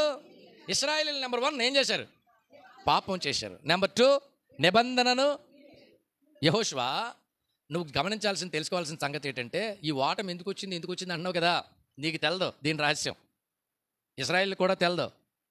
మీకు తెలియకుండా సమాజంలో ఒకటి జరిగింది. ఏం జరిగింది? దొంగతనం జరిగింది, శపితమైన దాన్ని తీసుకెళ్ళిపోయారు, దొంగిలి బొంకి దాచి ఉంచుకున్నారు. ఎన్ని పాపాలు చేసిన వాడు మీలో ఉన్నాడు, ఆ సంగతి మీరు ఏం చేయలేదు, కానుకోలేదు. చాలాసార్లు మనకి చాలా నష్టాలు వచ్చేస్తుంటాయి, చాలా ఇబ్బందులు వచ్చేస్తుంటాయి. మనం అనుకుంటాం ఏటిది ఎలా జరుగుతుంది, ఏటిది ఎలా జరుగుతుందంటే ఎక్కడో తేడా జరుగుతుంది అనమాట. దేవుడి వైపు నుంచి ఎప్పుడూ ఏముండదు, తేడా ఉండదు. ఒకసారి ఓ డాక్టర్ గారు ఒక షుగర్ పేషెంట్ టెస్ట్ చేస్తున్నారట. టెస్ట్ చేసి ఆడికి మందులు రాసిచ్చారట. 200 ఎంతో ప్లస్ వచ్చిందట. ఆడికి మంది డోస్ పెంచి ఈసారి మళ్ళీ నెలపోయాక రానాడట. ఈసారి వచ్చేసరికి డోస్ పెంచినప్పుడు ఏమవ్వాలి, షుగరు తగ్గాలి. ఈసారి 300 వచ్చేసిందంటే ఆడికి. ఇప్పుడు మళ్ళీ డోస్ పెంచి మళ్ళీ పెట్టాడు. మళ్ళీ వారం వచ్చేసరికి 350 వచ్చేసిందంట. ఇలాగ 4-5 సార్లు ఈయన డోస్ పెంచి కొలిది పెరిగిపోతుంది ఆడికి. ఎవరికి? షుగర్. అప్పుడు డాక్టర్ గారు అన్నారంటే, ఇది తేడా ఉందిరా, ఇది షుగర్ తగ్గాలి కానీ ఏమవుతుంది, డోస్ పెంచి కొలిది పెరిగిపోతుంది. ఓ పని చేయి, రేపు నువ్వు ఏం తింటున్నావో అవన్నీ తెచ్చేసుకో, నా పక్కన కూర్చో, ఇక్కడ ట్యాబ్లెట్లు టయానికి వేసుకో, నువ్వేం తింటావు తిను, నువ్వు తింటా ఉండు, ఆ ట్యాబ్లెట్లు వేసుకుంటా ఉండు, నేను గమనిస్తూ ఉంటాను, నేను నా వర్క్ నేను చేసుకుంటాను, నా కళ్ళ ముందు తిను, నువ్వేం తింటావు రోజంతా ఏంటంటే దాయకుండా తెచ్చేసుకోని, నేను అన్నీ తెచ్చేసుకుని తినంటే. ఆడు 4 అరల క్యారేజ్ తెచ్చేసుకున్నాడంట. క్యారేజ్ తెచ్చేసుకుని ఇంకా జాంకాయలు గీంకాయలు డోస్ పెంచుతుందని ఆడు డోస్ పెంచేస్తున్నాడు. ఎక్కడ? ఆవిడ డోస్ ఏం చేస్తున్నాడు, పెంచేసి ఇంతంత గిన్నెలు క్యారేజీలు టిఫిన్లు గీపిన్లు అన్నీ చెప్పుకుని పులోమన్నాడు, ఇది హోటల్లో తిన్నట్టు తినేస్తున్నాడు. అప్పుడు ఆయన పిలిచాడంట, మిత్రమా ఈ రకంగా తింటే నీకు ఇన్సులిన్ ఇప్పేసి నోట్లో వచ్చినా తగ్గదురా, విషయం ఏంటనుకుంటున్నావు, నువ్వు ట్యాబ్లెట్ వేసుకుంటే సరిపోదు, ఏం చేయాలన్నమాట, ఫుడ్ కూడా ఏం చేయాలి, కంట్రోల్లో ఉండాలి. చాలాసార్లు మనం అనుకుంటూ ఉంటాం, ప్రార్థన చేస్తూ ఉంటాం, ప్రయత్నం చేస్తూ ఉంటాం, ఆశీర్వాదం రావాలని కనిపెడుతుంటే తేడా అయిపోతూ ఉంటుంది, మనకు బుర్రపాడైపోతుంటుంది. ఏటిలాగ వచ్చింది ఫలితం, ఏ ఆదివారం గుడి మానలేదే, నేను దశంభాగం నమ్మకంగా ఇస్తున్నానే, నేను వాక్యాన్ని నమ్మకంగా మరి పాటిస్తున్నానే, ఎందుకు తేడా రిజల్ట్ వస్తుంది? విషయం ఏంటంటే నీకు తెలియకుండా ఏదో జరుగుతుంది, అది నీ బిడ్డల వల్ల కానీ, నీ భర్త వల్ల కానీ, లేకపోతే ఏమండి మీ తాలూకా వాళ్ళు ఎవరి వల్ల ఏదో ఒకటి ఏమవుతుంది. ఆకాన్ అనేవాడు అంతర్లీనంగా పనిచేస్తున్నాడు ఎక్కడో. వాడి శాపం ఏమవుతుంది? ఎవడు కొట్టేస్తుంది? ఇప్పుడు 36 నశించిపోవడానికి గల కారణం ఎవరు? ఆకాన్ చెప్పట్లేదు. ఇప్పుడు 36 చచ్చిపోయారంటే ఈ నష్టానికి నేనే కారణం అని రాలా. అతడు మళ్ళీ మామూలుగా జనరల్గా ఈడు యుద్ధానికి వెళ్ళలేదు. ఎందుకే? ఎవరు? ఆకాన్ యుద్ధానికి వెళ్ళలేదు. ఎందుకంటే రాత్రి పాపం చేయడం కానీ అనుమానం ఉంది. అందుకనే బహుశా నేను కొద్ది రెస్ట్లో ఉంటానని ఉంటాడు. లేకపోతే మనోడు ముందు తలకే మనోడు లేచిపోవాలి కదా. మనోడు రెస్ట్లోనే ఉన్నాడు. ఇతను సేఫ్ సైడ్లోనే ఉన్నాడు. కానీ 36 ఇతని వల్ల చనిపోయారు. అప్పుడు దేవుడు చెప్పాడట, ఆకాన్ని రేపు మీకు ఆ మనిషిని పట్టు చూపిస్తానని. ఆ మనిషిని పట్టుకున్నాక మరలా విజయం వారి జీవితంలో ప్రవేశించింది. దేవునికి స్తోత్రం. ఆ విషయం ఏంటంటే, నీకు తెలియని అపజయం నిన్ను వెంటాడుతున్నప్పుడు దాన్ని తెలియచేసేది కూడా ఉపవాస ప్రార్థన. దేవునికి స్తోత్రం. నీకు తెలియకుండా చాలా అపజయాలు వస్తున్నప్పుడు ఎలా తెలుసుకోగలుగుతాం? స్కానింగ్ ఎలా అవుద్ది మనకి? ఇప్పుడు ఎన్ని ప్రయత్నాలు చేసినా failure failure failure failure failure failure అన్నీ ఫెయిలే. ఎక్కడికి వెళ్తే అక్కడ ఫెయిలే. ఎక్కడికి వెళ్తే అక్కడ నష్టమే. అప్పుడు రీజన్ ఏంటి? ఎవరి దగ్గరికి రావాలా? దేవుడి దగ్గరికి వస్తే స్కాన్ చేసి చెప్తాడు, ఇదిగా అబ్బాయి, మరి నువ్వు ఈ తేడా వల్ల నీ జీవితంలో ఏం రావట్లేదు, మంచి పరిస్థితి నీకు లేదని దేవుడు చెబుతాడు. దేవుడు చెబితే దాన్ని మనం అడ్జస్ట్ చేసుకుంటే మరలా ఆశీర్వాదకరంగా మనం ముందుకి వెళ్ళగలుగుతాం. దేవునికి స్తోత్రం. దీవెనకరంగా చిన్ని లోపం కొన్నిసార్లు కూర్చోబెడదు మనల్ని. పెద్ద లోపం కాదు. ఎలాంటి లోపం? లోపం చిన్నదే. కొన్నిసార్లు మనల్ని కదలనివ్వదు. ఆ లోపం ముందుకు వెళ్ళనివ్వదు, దీవెన రానివ్వదు. ఒకసారి విశాఖపట్నం దగ్గర ఎక్కడ ఒక చోట మీటింగ్ వెళ్ళాం మేము. అది ఇలాగే పగల మీటింగు, రాత్రి మీటింగ్ కోసం ఇంకా వెయిట్ చేస్తున్నాం. మమ్మల్ని ఆ పాస్టర్ గారు ఒక రూమ్లో పెట్టారు. ఆయన ఏం చేశాడంటే, అది ఏసీ రూమే కదా, ఇంకా ఎందుకని దాంట్లో కిటికీలు తీసేసాడు ఆయన. మొత్తం చుట్టూ మొత్తం గోడ కట్టేసాడు ఆయన. గోడ కట్టేసి సీలింగ్ మొత్తం అన్నీ చేసేసాడు. దాంట్లో గాలి రావడానికి ఏం లేదు, అవకాశం లేదు. మొత్తం ముయ్యి కట్టేశారు. ఏసీ ఉంటే సూపర్ బాగుంటుంది. మరి మేము అలా అడుగెట్టామో లేదో ఇలా కరెంట్ పోయింది. ఒకసారి మన పరిస్థితి అలా ఉంటుంది కదా, అలా అడుగెట్టో టిక్కిని పోయింది. ఏంటి? కరెంట్ పోయిన తర్వాత దాంట్లో ఫ్యాన్ ఉంది, ఇన్వర్టర్ కూడా ఉంది. ఇన్వర్టర్ వెలుగుతుంది, ఆ బల్బు కనపడుతుంది. మనోళ్ళు మా తమ్ముడు వాళ్ళు అందరూ కూడా మొత్తం స్విచ్లన్నీ ఎత్తికేరాలు అన్నీ వేసేసారు. కిందకి పైకి 2 వేలు ఉన్నాయి, 1 వేలు ఉన్నాయి, అన్నీ వేసేసారు. కానీ తిరుగుతులేదు అది. సరే ఇంక మరి ఏం చేస్తాం, ఒక్కోసారి పని ఎలాగ ఉంటుంది అనుకుని అలాగే చెమటలు కక్కేస్తాం. ఎందుకు బయటకు వద్దామంటే జనం ఒకళ్ళు ప్రార్థన చేయించుకుంటూ వచ్చారు. జనం అందరూ ఏం చేస్తారు, మళ్ళీ దండగట్టేస్తారు. మన చేతకి ఇబ్బంది అయిపోద్దని జాతకంగా దాంట్లోంచి బయటకు వస్తలేదు. ఎందుకంటే బయటకు వస్తే ఇలా భయం, లోపల ఉందామంటే చెమటలు ఎట్టేస్తున్నాయి. పోనీ చెమటలే బెటర్ వాళ్ళకంటే అని లోపల కూర్చొని పోయాం. ఎవరి మట్టి కాళ్ళకే పులోమని కారిపోతున్నాయి. ఏంటి చెమట. పాస్టర్ గారు ఏమైతే బిజీలో ఉన్నారు. పాస్టర్ గారు వాళ్ళ నాన్న ముసలాయన, అతను లోపలికి వచ్చాడు నాతో మాట్లాడదామని. మధ్యాహ్నం సరదాగా వాక్యం అయిపోయింది కదా, పలకరిద్దామని వచ్చాడు. ప్రైజ్ లాడ్ అని కూడా వచ్చాడు. వచ్చరికి మేము శుభ్రంగా ఎలా ఉన్నాం, మొత్తం ఎవడ మట్టి కాడికే కారిపోతా ఉన్నాయి. అందరూ ఒకే శిక్షా విధిలో ఉన్నాం. ఆయన ఎలా చూసి ఎబాబా ఏసీ వేసుకోపోరా అన్నాడు. ఏసీకి కరెంట్ పోయిందన్నాం. మరే ఫ్యాన్ వేసుకోవచ్చు కదా అన్నాడు. ఫ్యాన్ కూడా పని చేస్తలేదన్నాం. మేము డిసైడ్ అయిపోయాం ఏమైందని. ఫ్యాన్ పని చెప్పాడు ఒకటి, మొన్న కదా కొన్నాడు మా వాడని. ఆ టేబుల్ మీద ఇంత రిమోట్ ఉంది, అది తీసుకెళ్ళి టిక్కు నొక్కాడు ముసలోడు. ఫ్యాన్ తిరుగుతుంది. ఇంతకీ ఏంటి ప్రాబ్లం? ఇన్వర్టర్ పనిచేస్తుంది, ఫ్యాన్ కూడా పనిచేస్తుంది, కానీ మనకేం తెలియలేదు, రిమోట్ తెలియక చెమటలకు ఎక్కేస్తున్నాం కథ అది. కనుక చాలాసార్లు పరిష్కారం తెలియక నలిగిపోతుంటాం మనం. చిన్నది సరి చేసుకుంటే పెద్ద ఆశీర్వాదం వచ్చింది. మనం చాలా విషయాల్లో పర్ఫెక్ట్. ఒక చిన్న విషయం, ఆ చిన్న విషయం సెట్ చేసి తెలుసుకోవాలి. అదే ఏమండి దైవికమైన జ్ఞానం మనం కలిగి ఉండాలి. అది లేకపోయినప్పుడు ఎక్కడికి వెళ్ళాలి, ఎలా వెళ్ళాలి? యెహోషువ ఎలా వెళ్ళాడు? పొద్దున్న పుల్లు టిఫిన్ తీసేసి క్యారేజ్ పట్టుకుని వెళ్ళిపోయి శుభ్రంగా తినేసి ఏమండి దేవుడిలో పడుకున్నట్టు ఉంటుందని చర్చిలో వెళ్ళి పడుకున్నాడా? ఏం చేయాలి? సమస్య ఉన్నప్పుడు ఏం చేయాలన్నమాట? వేదనతో ప్రార్థన చేయాలి. సమస్య నీది కదా, ఇబ్బంది నీది కదా, కష్టం నీది కదా, నలిగిపోతున్నావు కదా, అప్పుడు ఏం చేయాలి? ప్రభు సన్నిధిలో కూర్చొని ఏం చేయాలి? ప్రార్థన. ఉపవాస కోటాల్లో గొప్ప అద్భుతమైన అవకాశం అది. సమస్యలు పరిష్కరించుకోవడానికి గొప్ప తరుణం ఇది. నువ్వు సింగిల్గా ఉండలేకపోతే జనాలందరితో కలిసి ఉపవాసం ఉండి కన్నీరు గార్చి ప్రభు సన్నిధిలో ప్రార్థన చేయాలి. ఇంటికి వెళ్ళిన తర్వాత కూడా ఏం చేయాలి? కొంతమంది ఉపవాస కోటాలు ఉపవాసం ఉంటారు. ఎలాగో తెలుసా? 3 ఎప్పుడు అవుతుందా అని చూస్తుంటారు. అర్జెంట్గా టీ ఎట్టుకుని తాగేసి అన్నం తినేస్తారు అంతే. అంటే ముళ్ళు అలా ఉండగా తినేస్తారు వాళ్ళు. కొంతమంది అయితే 5 నిమిషాల దాకా 3కే ఎట్టేస్తారు టీ. ఎక్కడ వాళ్ళు గొడవ 3 అవగొట్టేస్తామే. వాళ్ళు గొడవ ఏంటనమాట, 5 నిమిషాలు ముందు ఎట్టేస్తే అది మరిగిపోతే 3 అలా ముళ్ళు మీద ఉండగా తాగేసి అట్టనే మళ్ళీ ఏం తినేయాలన్నమాట. వాళ్ళ ఉద్దేశం ఏంటి? 3 అవగొట్టేస్తుంది తప్ప అసలు సమస్య పరిష్కరించుకోవాలని ఆలోచన వాళ్ళకి. సమస్యను మనం ఏం చేయాలి? పరిష్కరించాలి. హన్నా ఉంది. హన్నా దేవుని మందిరానికి వెళ్ళింది. ఎలా ప్రార్థన చేసింది? చర్చిలో ఎవరు లేరు, అందరూ ఎవరి మట్టుకాళ్ళు బయట విందులు వినోదాల్లో ఉన్నారు. ప్రజలందరూ అందరూ ఏమంటే అక్కడ మరి సెలబ్రేట్ చేసుకుంటున్నారు, పండగ చేసుకుంటున్నారు. ఎవరి మట్టుకాళ్ళే ఆడుకునే వాళ్ళు ఆడుతున్నారు, పాడేవాళ్ళు పాడుతున్నారు, తినేవాళ్ళు తింటున్నారు. ఈవిడ ఒక్కదే చర్చిలో కూర్చొని ప్రార్థన చేస్తుంది. ఎంతసేపటికి లెక్కలేదు. పాటగారికి అనుమానం వచ్చింది, ఈడేంటి ప్రార్థన చేస్తుందా నిద్ర అవుతుంది అనుకున్నాడు ఆయన. నిద్ర అవుతుందా అని వచ్చి కొద్దిసేపటికి మళ్ళీ అనుకున్నాడు, ఈవిడ నిద్ర కాదు ఇది కాదు, ఏదో దాచారసం గట్టిగా తాగించినట్టుకుంది, అందుకనే ఈవిడ మోకరించింది కానీ పైకి లెక్కలేదు అనుకుని. ఎంతకాలము మత్తురాలు అయి ఉంటావు మనం. చర్చిలో ఇలా ప్రవర్తించొచ్చినా ఏటి నీ గొడవ ఏంటి నీ కథ ఏంటండి? ఆవిడ నేను పైకి లేచి అయ్యారు మీరు అలా అపార్థం చేసుకోకండి, నేను ద్రాక్షారసం ఏమీ ముట్టుకోలేదండి, నా హృదయం అంతా దేవుని సన్నిధిలో ఏం చేస్తున్నాను, నాకు సమస్య ఉంది అయ్యారు. ఆ సమస్య ప్రపంచంలో ఎవరో ఏం చేయలేరు, పరిష్కరించలేరు సార్. పరిష్కరిస్తారని చాలా చోట్ల తిరిగాను కానీ అవ్వలేదు సార్. చాలాసార్లు మందిరానికి వచ్చాను కానీ నాకేదో అనిపిస్తుంది ఈరోజు దేవుడి దగ్గర ఏదో ఒక మాట తీసుకుని వెళ్దాం అనుకుంటున్నాను. అందుకే నేను నా మనసులో ఉన్న మాటలన్నీ దేవుడి సన్నిధిలో ఏం చేస్తున్నాను, తోడేస్తున్నాను సార్. చెప్పేస్తాను, ఏంటమ్మా నీ సమస్య? నాకు ఎవరు లేరు, పిల్లలు లేరండి. పెళ్ళిన నాకు ఉన్నారండి, నాకు లేరండి పిల్లలు. దీనికోసం నేను ఏం చేయాలో నాకు అర్థం కావట్లేదండి. దేవుడిని అడుగుతున్నాను సార్. దేవుడే చేయగలడు, ఎందుకంటే గర్భఫలము ఎవరిచ్చి బహుమానం, కొన్ని ఆయనే చేయాలి. అందుకే ఆయన్నే అడుగుతున్నాను, ఏదోటి చేయమని అడుగుతున్నాను. అప్పుడు ఏలి అన్నాడట, వచ్చే ఏడాది నీ పిల్లోడు పుడతాడమ్మా. ఎంత అద్భుతం, ఎంత ఆశ్చర్యం. విషయం ఏంటంటే మందిరానికి రావడం గొప్ప కాదు, మందిరానికి వచ్చి పని జరిగించుకుని వెళ్ళాలి. దేవునికి స్తోత్రం. మందిరానికి వచ్చిన వాళ్ళు ఏం చేయాలి? చాలామంది ఏం చేస్తారు, మందిరానికి వచ్చి వెళ్ళిపోతూ ఉంటారు. వాళ్ళకి పని దీని గొడవ ఉండదు. వచ్చామా, చాలామంది గుడికి వచ్చిన కాడి నుంచి వాళ్ళు గొడవ పెట్టి ఎప్పుడు వెళ్ళిపోదామనే. పని జరిగించుకుని వెళ్ళాలా, లేకపోతే తొందరగా వెళ్ళిపోవాలా? పని జరిగించుకుని వెళ్ళాలనే వాళ్ళు కంగారు పడకూడదు. మీరు చూడండి, అబ్రాము ప్రార్థన చేస్తున్నాడట సుధమ గుమ్మర్రా కోసం. దేవుడు వెళ్ళిపోయాడా, అబ్రాము వెళ్ళిపోయాడా? బతిమాలుతున్నాడు కదా అబ్రాము, దేవా సుధమ గుమ్మర్రాలో 50 మందికి ఉంటే నువ్వు రక్షిస్తానను, 10 మంది తక్కువ ఉంటే 10 మంది తక్కువ ఉంటే 10 మంది తక్కువ ఉంటే బతిమాలుతున్నాడు. ఎవరిని? మాట మాటికి తాను తగ్గించుకుంటూ దేవుడిని బతిమాలుతావు. చివరికి ఇంకా బతిమాలుతూ ఉంటే దేవుడే వెళ్ళిపోయాడు అక్కడి నుంచి. అంటే ఎవరు నిలబడ్డారు అక్కడ? అబ్రాము. యాకోబు ప్రార్థన చేస్తున్నప్పుడు దేవుడు వెళ్ళిపోతానన్నాడా, యాకోబు వెళ్ళిపోతానన్నాడా? దేవుడు ఏమన్నాడు? తెల్లవారుచున్నది కనుక నన్ను పోనీ అన్నాడు. లెక్క ప్రకారం ఎవరన్నా పోనమ్మని.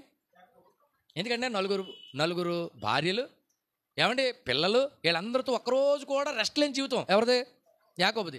బయటకు వెళ్తే మందలో, ఇంటికి వస్తే భార్యలు. ఒక భార్య కాదు, ఒక భార్యతోనే సమాధానం చెప్పలేని పరిస్థితులు ఉంటారు జనం. మనోడికి ఎంతమంది? 4 భార్యలు, బోళ్ళు అందరు పిల్లలు. నానా నానా నానా అంటే వాళ్ళందరూ ఒక 2 పిల్లలు చూడలేక బుర్రలు పాడైపోయి ఎడుతున్నారు జనం. ఏమంటే ఒక భార్యను మెయింటైన్ చేయలేక చచ్చిపోతున్నారు జనం. ఎంతమంది భార్యలట అతనికి? పైపెచ్చు పండక్కి పబ్బానికి కూడా వెళ్ళరాళ్ళు. ఎందుకు? మనోడే వెళ్ళరక వాళ్ళుడు. ఇప్పుడు ఏదైనా పండుగ వచ్చిందనుకో, మీ అమ్మోళ్ళ ఇంటికి వెళ్ళిపోతే 2 రోజులు ఖాళీ ఉంటుంది. 2 రోజులు కూడా అమ్మగారి లేదు కూడా టింగ్ ఇల్లు వచ్చేస్తూ ఉంటారు వీళ్ళు. ఎక్కడికి? వీళ్ళు ఖాళీ. ఆ యాకోబు పొలం వెళ్ళినప్పుడు అమ్మగారింటికి వెళ్ళి మళ్ళీ వచ్చేస్తూ ఉంటారు. ఒక్క రోజు కూడా రెస్ట్ ఉండదు. ఎవరికి? యాకోబుకి. అలాంటి వాడికి చాలా సంవత్సరాల తర్వాత రెస్ట్ దొరికింది. పిల్లలందరూ పోయారు, భార్యలందరూ పోయారు, ఒంటరిగా కూర్చున్నాడు. ఒక్కడే ఆ రోజు సింగిల్గా ఉన్నాడు చక్కగా. ఆ రోజు దేవుడు తగులుకున్నాడు. దేవునికి స్తోత్రం. అప్పుడు యాకోబు ఏమనాలి? వాళ్ళందరూ పోతే నువ్వు తగులుకున్నాడు ఆయన, తెల్లారిపోతుంది ఇంకా వదలవేటి అనాలి. కానీ యాకోబు అలాగ అనలేదట. తెల్లారిపోయినా పర్లేదు, చీకటాడిపోయినా పర్లేదు, మళ్ళీ తెల్లారిపోయినా పర్లేదు, నువ్వు నన్ను ఆశీర్వదించాకే పని జరిగించుకునే వాళ్ళ లక్షణం అది. దేవుడి మనం చూడండి, అన్ని దేని దగ్గర కంగారు పడడం. ఎక్కడ కంగారు పడతాం? దేవుడి దగ్గర కంగారు పడతాం. ఎక్కడ కంగారు పడరు జనం. ఎక్కడ బ్యాంకులోకి వెళ్ళిన తర్వాత లైన్లో నిలబెడతాం. ఎంత పొగలు వచ్చేసినా సరే మనం ఏం చేయాలి? ఎదరికి వెళ్తాడు ఎవడన్నా? జల్లనవాడు అక్కడ అలా నిలబడి అలా కొన్నిసార్లు పేరెంట్స్ మీటింగ్స్ అని పెడతారు. పేరెంట్స్ మీటింగ్కి మనం పొద్దున్నే బయలుదేరి పనులన్నీ మానుకుని వెళ్తే వాళ్ళు కూర్చోబెట్టి మన పిల్లోడి కోసం మనకే టీచింగ్, మన చదువు అయిపోయినా ఇంకా స్కూల్కి వెళ్ళాల్సిన పరిస్థితులు. దేవునికి స్తోత్రం. ఎందుకనమాట? వాళ్ళు ఏం చెప్పినా వింటాం. కానీ ఎక్కడ కంగారు పడతాం?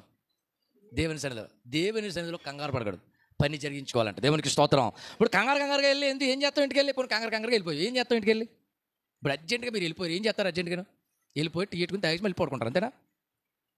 అలా కొద్దిమంది రాత్రులు కంగారుగా వెళ్ళిపోయి ఏం చేస్తావు? ఇంటికి వెళ్ళి ఏం చేస్తావు?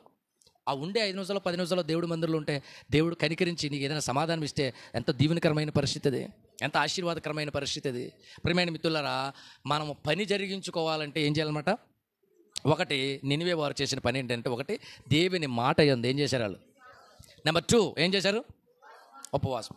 ఉపవాసంలో 3 స్టేజ్లు ఉన్నాయి నాకు తెలిసి, నేను అబ్జర్వ్ చేసినంత వరకు. ఒకటి, సమస్యలు పరిష్కరించుకోవడం కోసం చేసే ఉపవాసం. ఏంటది? మన సమస్యలు పరిష్కరించుకోవడం కోసం చేసే ఉపవాసం.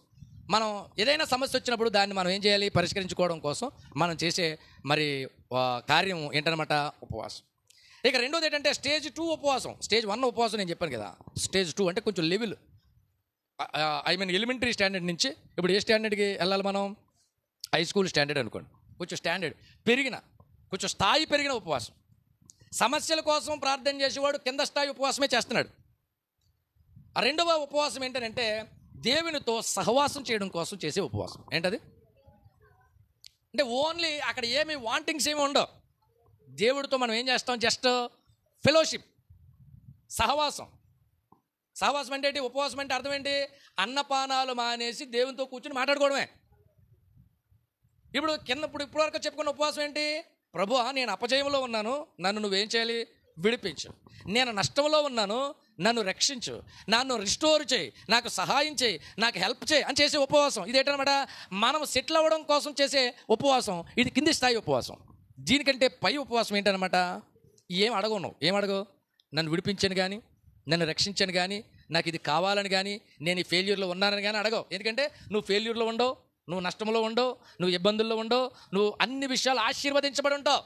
అలా ఆశీర్వదించబడిన వాళ్ళు అనుకుంటారు ఇంక నేను ఎందుకు చేయాలి ఉపవాసం ఉంటావు. నీకు ఉపవాసం ఉంది, ఎందుకు చేయాలి ఫాస్టింగ్? దేవునితో ఏం చేయాలి? సహవాసం, ఫెలోషిప్, ఫ్రెండ్షిప్ చేయడం కోసం. అబ్రహాము దేవుని యొక్క స్నేహితుడు. ఎవరు? అబ్రహాము దేవుని యొక్క. మనం ఎవరి స్నేహితులం అయిపోవాలి? దేవుని స్నేహితులు ఎలాగవుతాం? మన స్నేహితుడు అంటే మనం నిత్యం కలుసుకోవాలి, అప్పుడప్పుడు కలుసుకోవాలి. మీరు చూడండి, బంధువులనైనా తక్కువ కలుస్తారేమో కానీ ఫ్రెండ్స్ని ఎప్పుడైనా కలవడం మానేస్తారా? ఫ్రెండ్స్తో ఎప్పుడు ఏం చేస్తుంటారు? ఒకవేళ దూరంగా ఉంటే ఫోన్లో కానీ సంథింగ్ ఎలాగైనా ఫ్రెండ్స్ ఎప్పుడు ఏం చేస్తూ ఉంటారు? కలుసుకుంటూ ఉంటారు. ఇంకొక మాట, ఫ్రెండ్స్తో చెప్పిన విషయాలు కుటుంబీకులతో కూడా మనం చెప్పం. ఎందుకంటే ఫ్రెండ్ అంటే ఎలా ఉంటాడన్నమాట? చాలా మనం చేసిన తప్పులు చెబుతాం, మనం చేసిన ఒప్పులు చెబుతాం. ఏమంటే విషయం ఏంటంటే మనం ఏం చేస్తాం అనమాట? ఫెలోషిప్ చేస్తాం. రెండో ఉపవాసం ఏంటనమాట? దేవునితో ఏం చేయాలి? స్నేహం చేయడం కోసం. స్నేహం చేసేటప్పుడు అన్నం అడ్డుగా వచ్చింది అనుకోండి, అన్నం ఏం చేస్తాం? నీళ్ళు అడ్డుగా వచ్చింది, నీళ్ళు తాగడం ఏం చేస్తాం? అప్పుడు మనం ఏం చేస్తాం? కేవలం దేవుడితో ఏం చేస్తాం? స్నేహం. మోషే ఉన్నాడు, మోషేని దేవుడు ఎక్కడికి ఎక్కమన్నాడు? కొండ మీదకి రమ్మన్నాడు. మోషే కొండ ఎందుకు ఎక్కాడు? ఇంటికి వచ్చి ఇల్లు కట్టుకుందామనా? లేకపోతే వాళ్ళ పిల్లోడు పెళ్ళవ్వాలనా? లేకపోతే వాళ్ళ భార్యకి మరుమనసు రావాలనా? మోషేకి ఏం వాంటింగ్లు ఉన్నాయి? మోషే ఎవరితో స్నేహం చేయడానికి? ఆయన మనసు తెలుసుకోవడం కోసం, ధర్మశాస్త్రం తెలుసుకోవడం కోసం, వాక్యం అర్థం చేసుకోవడం కోసం, దేవుని యొక్క చిత్తం అర్థం చేసుకోవడం కోసం, దేవుని వాక్యాన్ని మనసులో పెట్టుకోవడం కోసం, దేవుడిని చూడడం కోసం. అక్కడ పైకి వెళ్ళిన తర్వాత ఏమన్నాడట? ప్రభువా, నిన్ను నేను ఏం చేయాలి? నిదానించి చూడాలి ప్రభువా.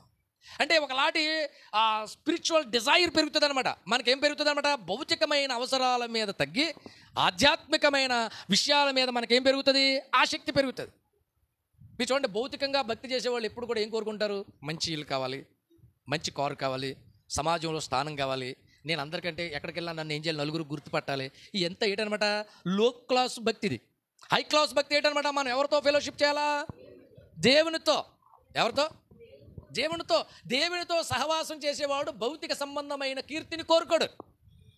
అది అతనికి పెద్దంత రుచించదు. మీరు చూడండి, పౌలు తదితరులు సేవ చేస్తూ ఉండేటప్పుడు వాళ్ళకు ఆశ్చర్యకార్యం చేసినప్పుడు వాళ్ళని దేవతలుగా గుర్తించి ఆ ఊరోళ్ళందరూ వచ్చి ఏం చేశారట? సన్మానాలు గట్రా చేసి వాళ్ళకి చక్కగా ధూపదీప నైవేద్యాలు పెడుతున్నప్పుడు సరే చేయండి రా అన్నారా? లేకపోతే వచ్చేసి వస్త్రాలు చింపుకుని మాకు వద్దనా బతిమలాడారా? ఎందుకు? లెక్క ప్రకారంగా కీర్తి చాలా బాగుంటుంది, ఆ లైఫ్ చాలా బాగుంటుంది, దేవుళ్ళలాగా మారిపోవడం చాలా బాగుంటుంది. కానీ విషయం ఏంటంటే వాళ్ళ ఉద్దేశం ఈ భౌతికమైనది కాదు. వాళ్ళకి కావాల్సింది ఏంటనమాట? స్పిరిచువల్గా గ్రోత్ అవ్వాలి. దేవునికి స్తోత్రం. మనకి ఎవరితో సహవాసం ఉండాలా? దేవునితో సహవాసం, దేవునితో స్నేహం చేయడం. దేవుడు ఎవరితో స్నేహం చేస్తాడు? ఎవరైనా స్నేహం చేయాలంటే వాళ్ళ స్థాయి ఉండాలి. అర్థమైందా? వాళ్ళ స్థాయి. ఇప్పుడు నేను ఉన్నాను అనుకో, నా వయస్సు కలిగిన వాళ్ళే నాతో ఏం చేస్తారు? స్నేహం. చిన్నపిల్లలు ఉన్నారనుకోండి, ఆయన ఎంత ఎంటర్టైన్ చేద్దామన్నా నా దగ్గర ఉండడాడు. ఎందుకు? గ్యాప్ వస్తుంది, ఏజ్ గ్యాప్ వస్తుంది. ఆడు ఉండలేడు. కాసేపటికి అలాగ నడిచి వెళ్ళిపోతాడు. నా కొడుకు అయి ఉండొచ్చు, లేకపోతే నా తాలూకా వాడు అయి ఉండొచ్చు, కానీ వెళ్ళిపోతాడు. ఆడు ఎక్కడ చిన్నపిల్లలు ఉన్నాడు అక్కడ పోతాడు. ఎందుకంటే ఆడి కథ అక్కడ సెట్ అవుద్ది. ఈడు గోళ్ళ గోగుతాడు, ఆడు గోళ్ళ గోగుతాడు. వీళ్ళిద్దరికి సరిపోద్ది, ఇద్దరు కలిసి గోక్కుంటారు గోళ్ళు అక్కడ.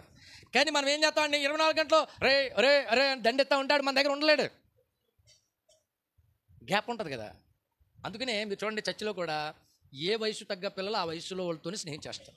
చర్చిలో కానీ స్కూల్లో కానీ మీరు ఎక్కడికి వెళ్ళినా ఏ వయసు వాళ్ళు ఆ వయసు వాళ్ళతోనే ఏం చేస్తారు? స్నేహం.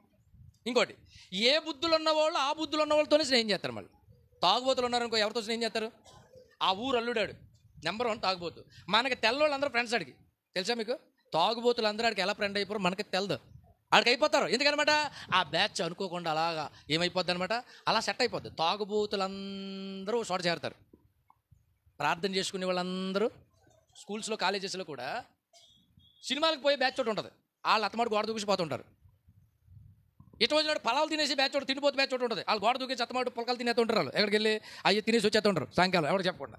అందులోనే ప్రార్థన చేసుకునే బ్యాచ్ ఒకటి ఉంటుంది. ఆడపిల్లలు కానీ మగపిల్లలు కానీ కూర్చుని 10 మంది 20 మంది ఏం చేస్తారు, ఏదో ఒక రూమ్లో కూర్చుని ఏం చేస్తుంటారు వాళ్ళు.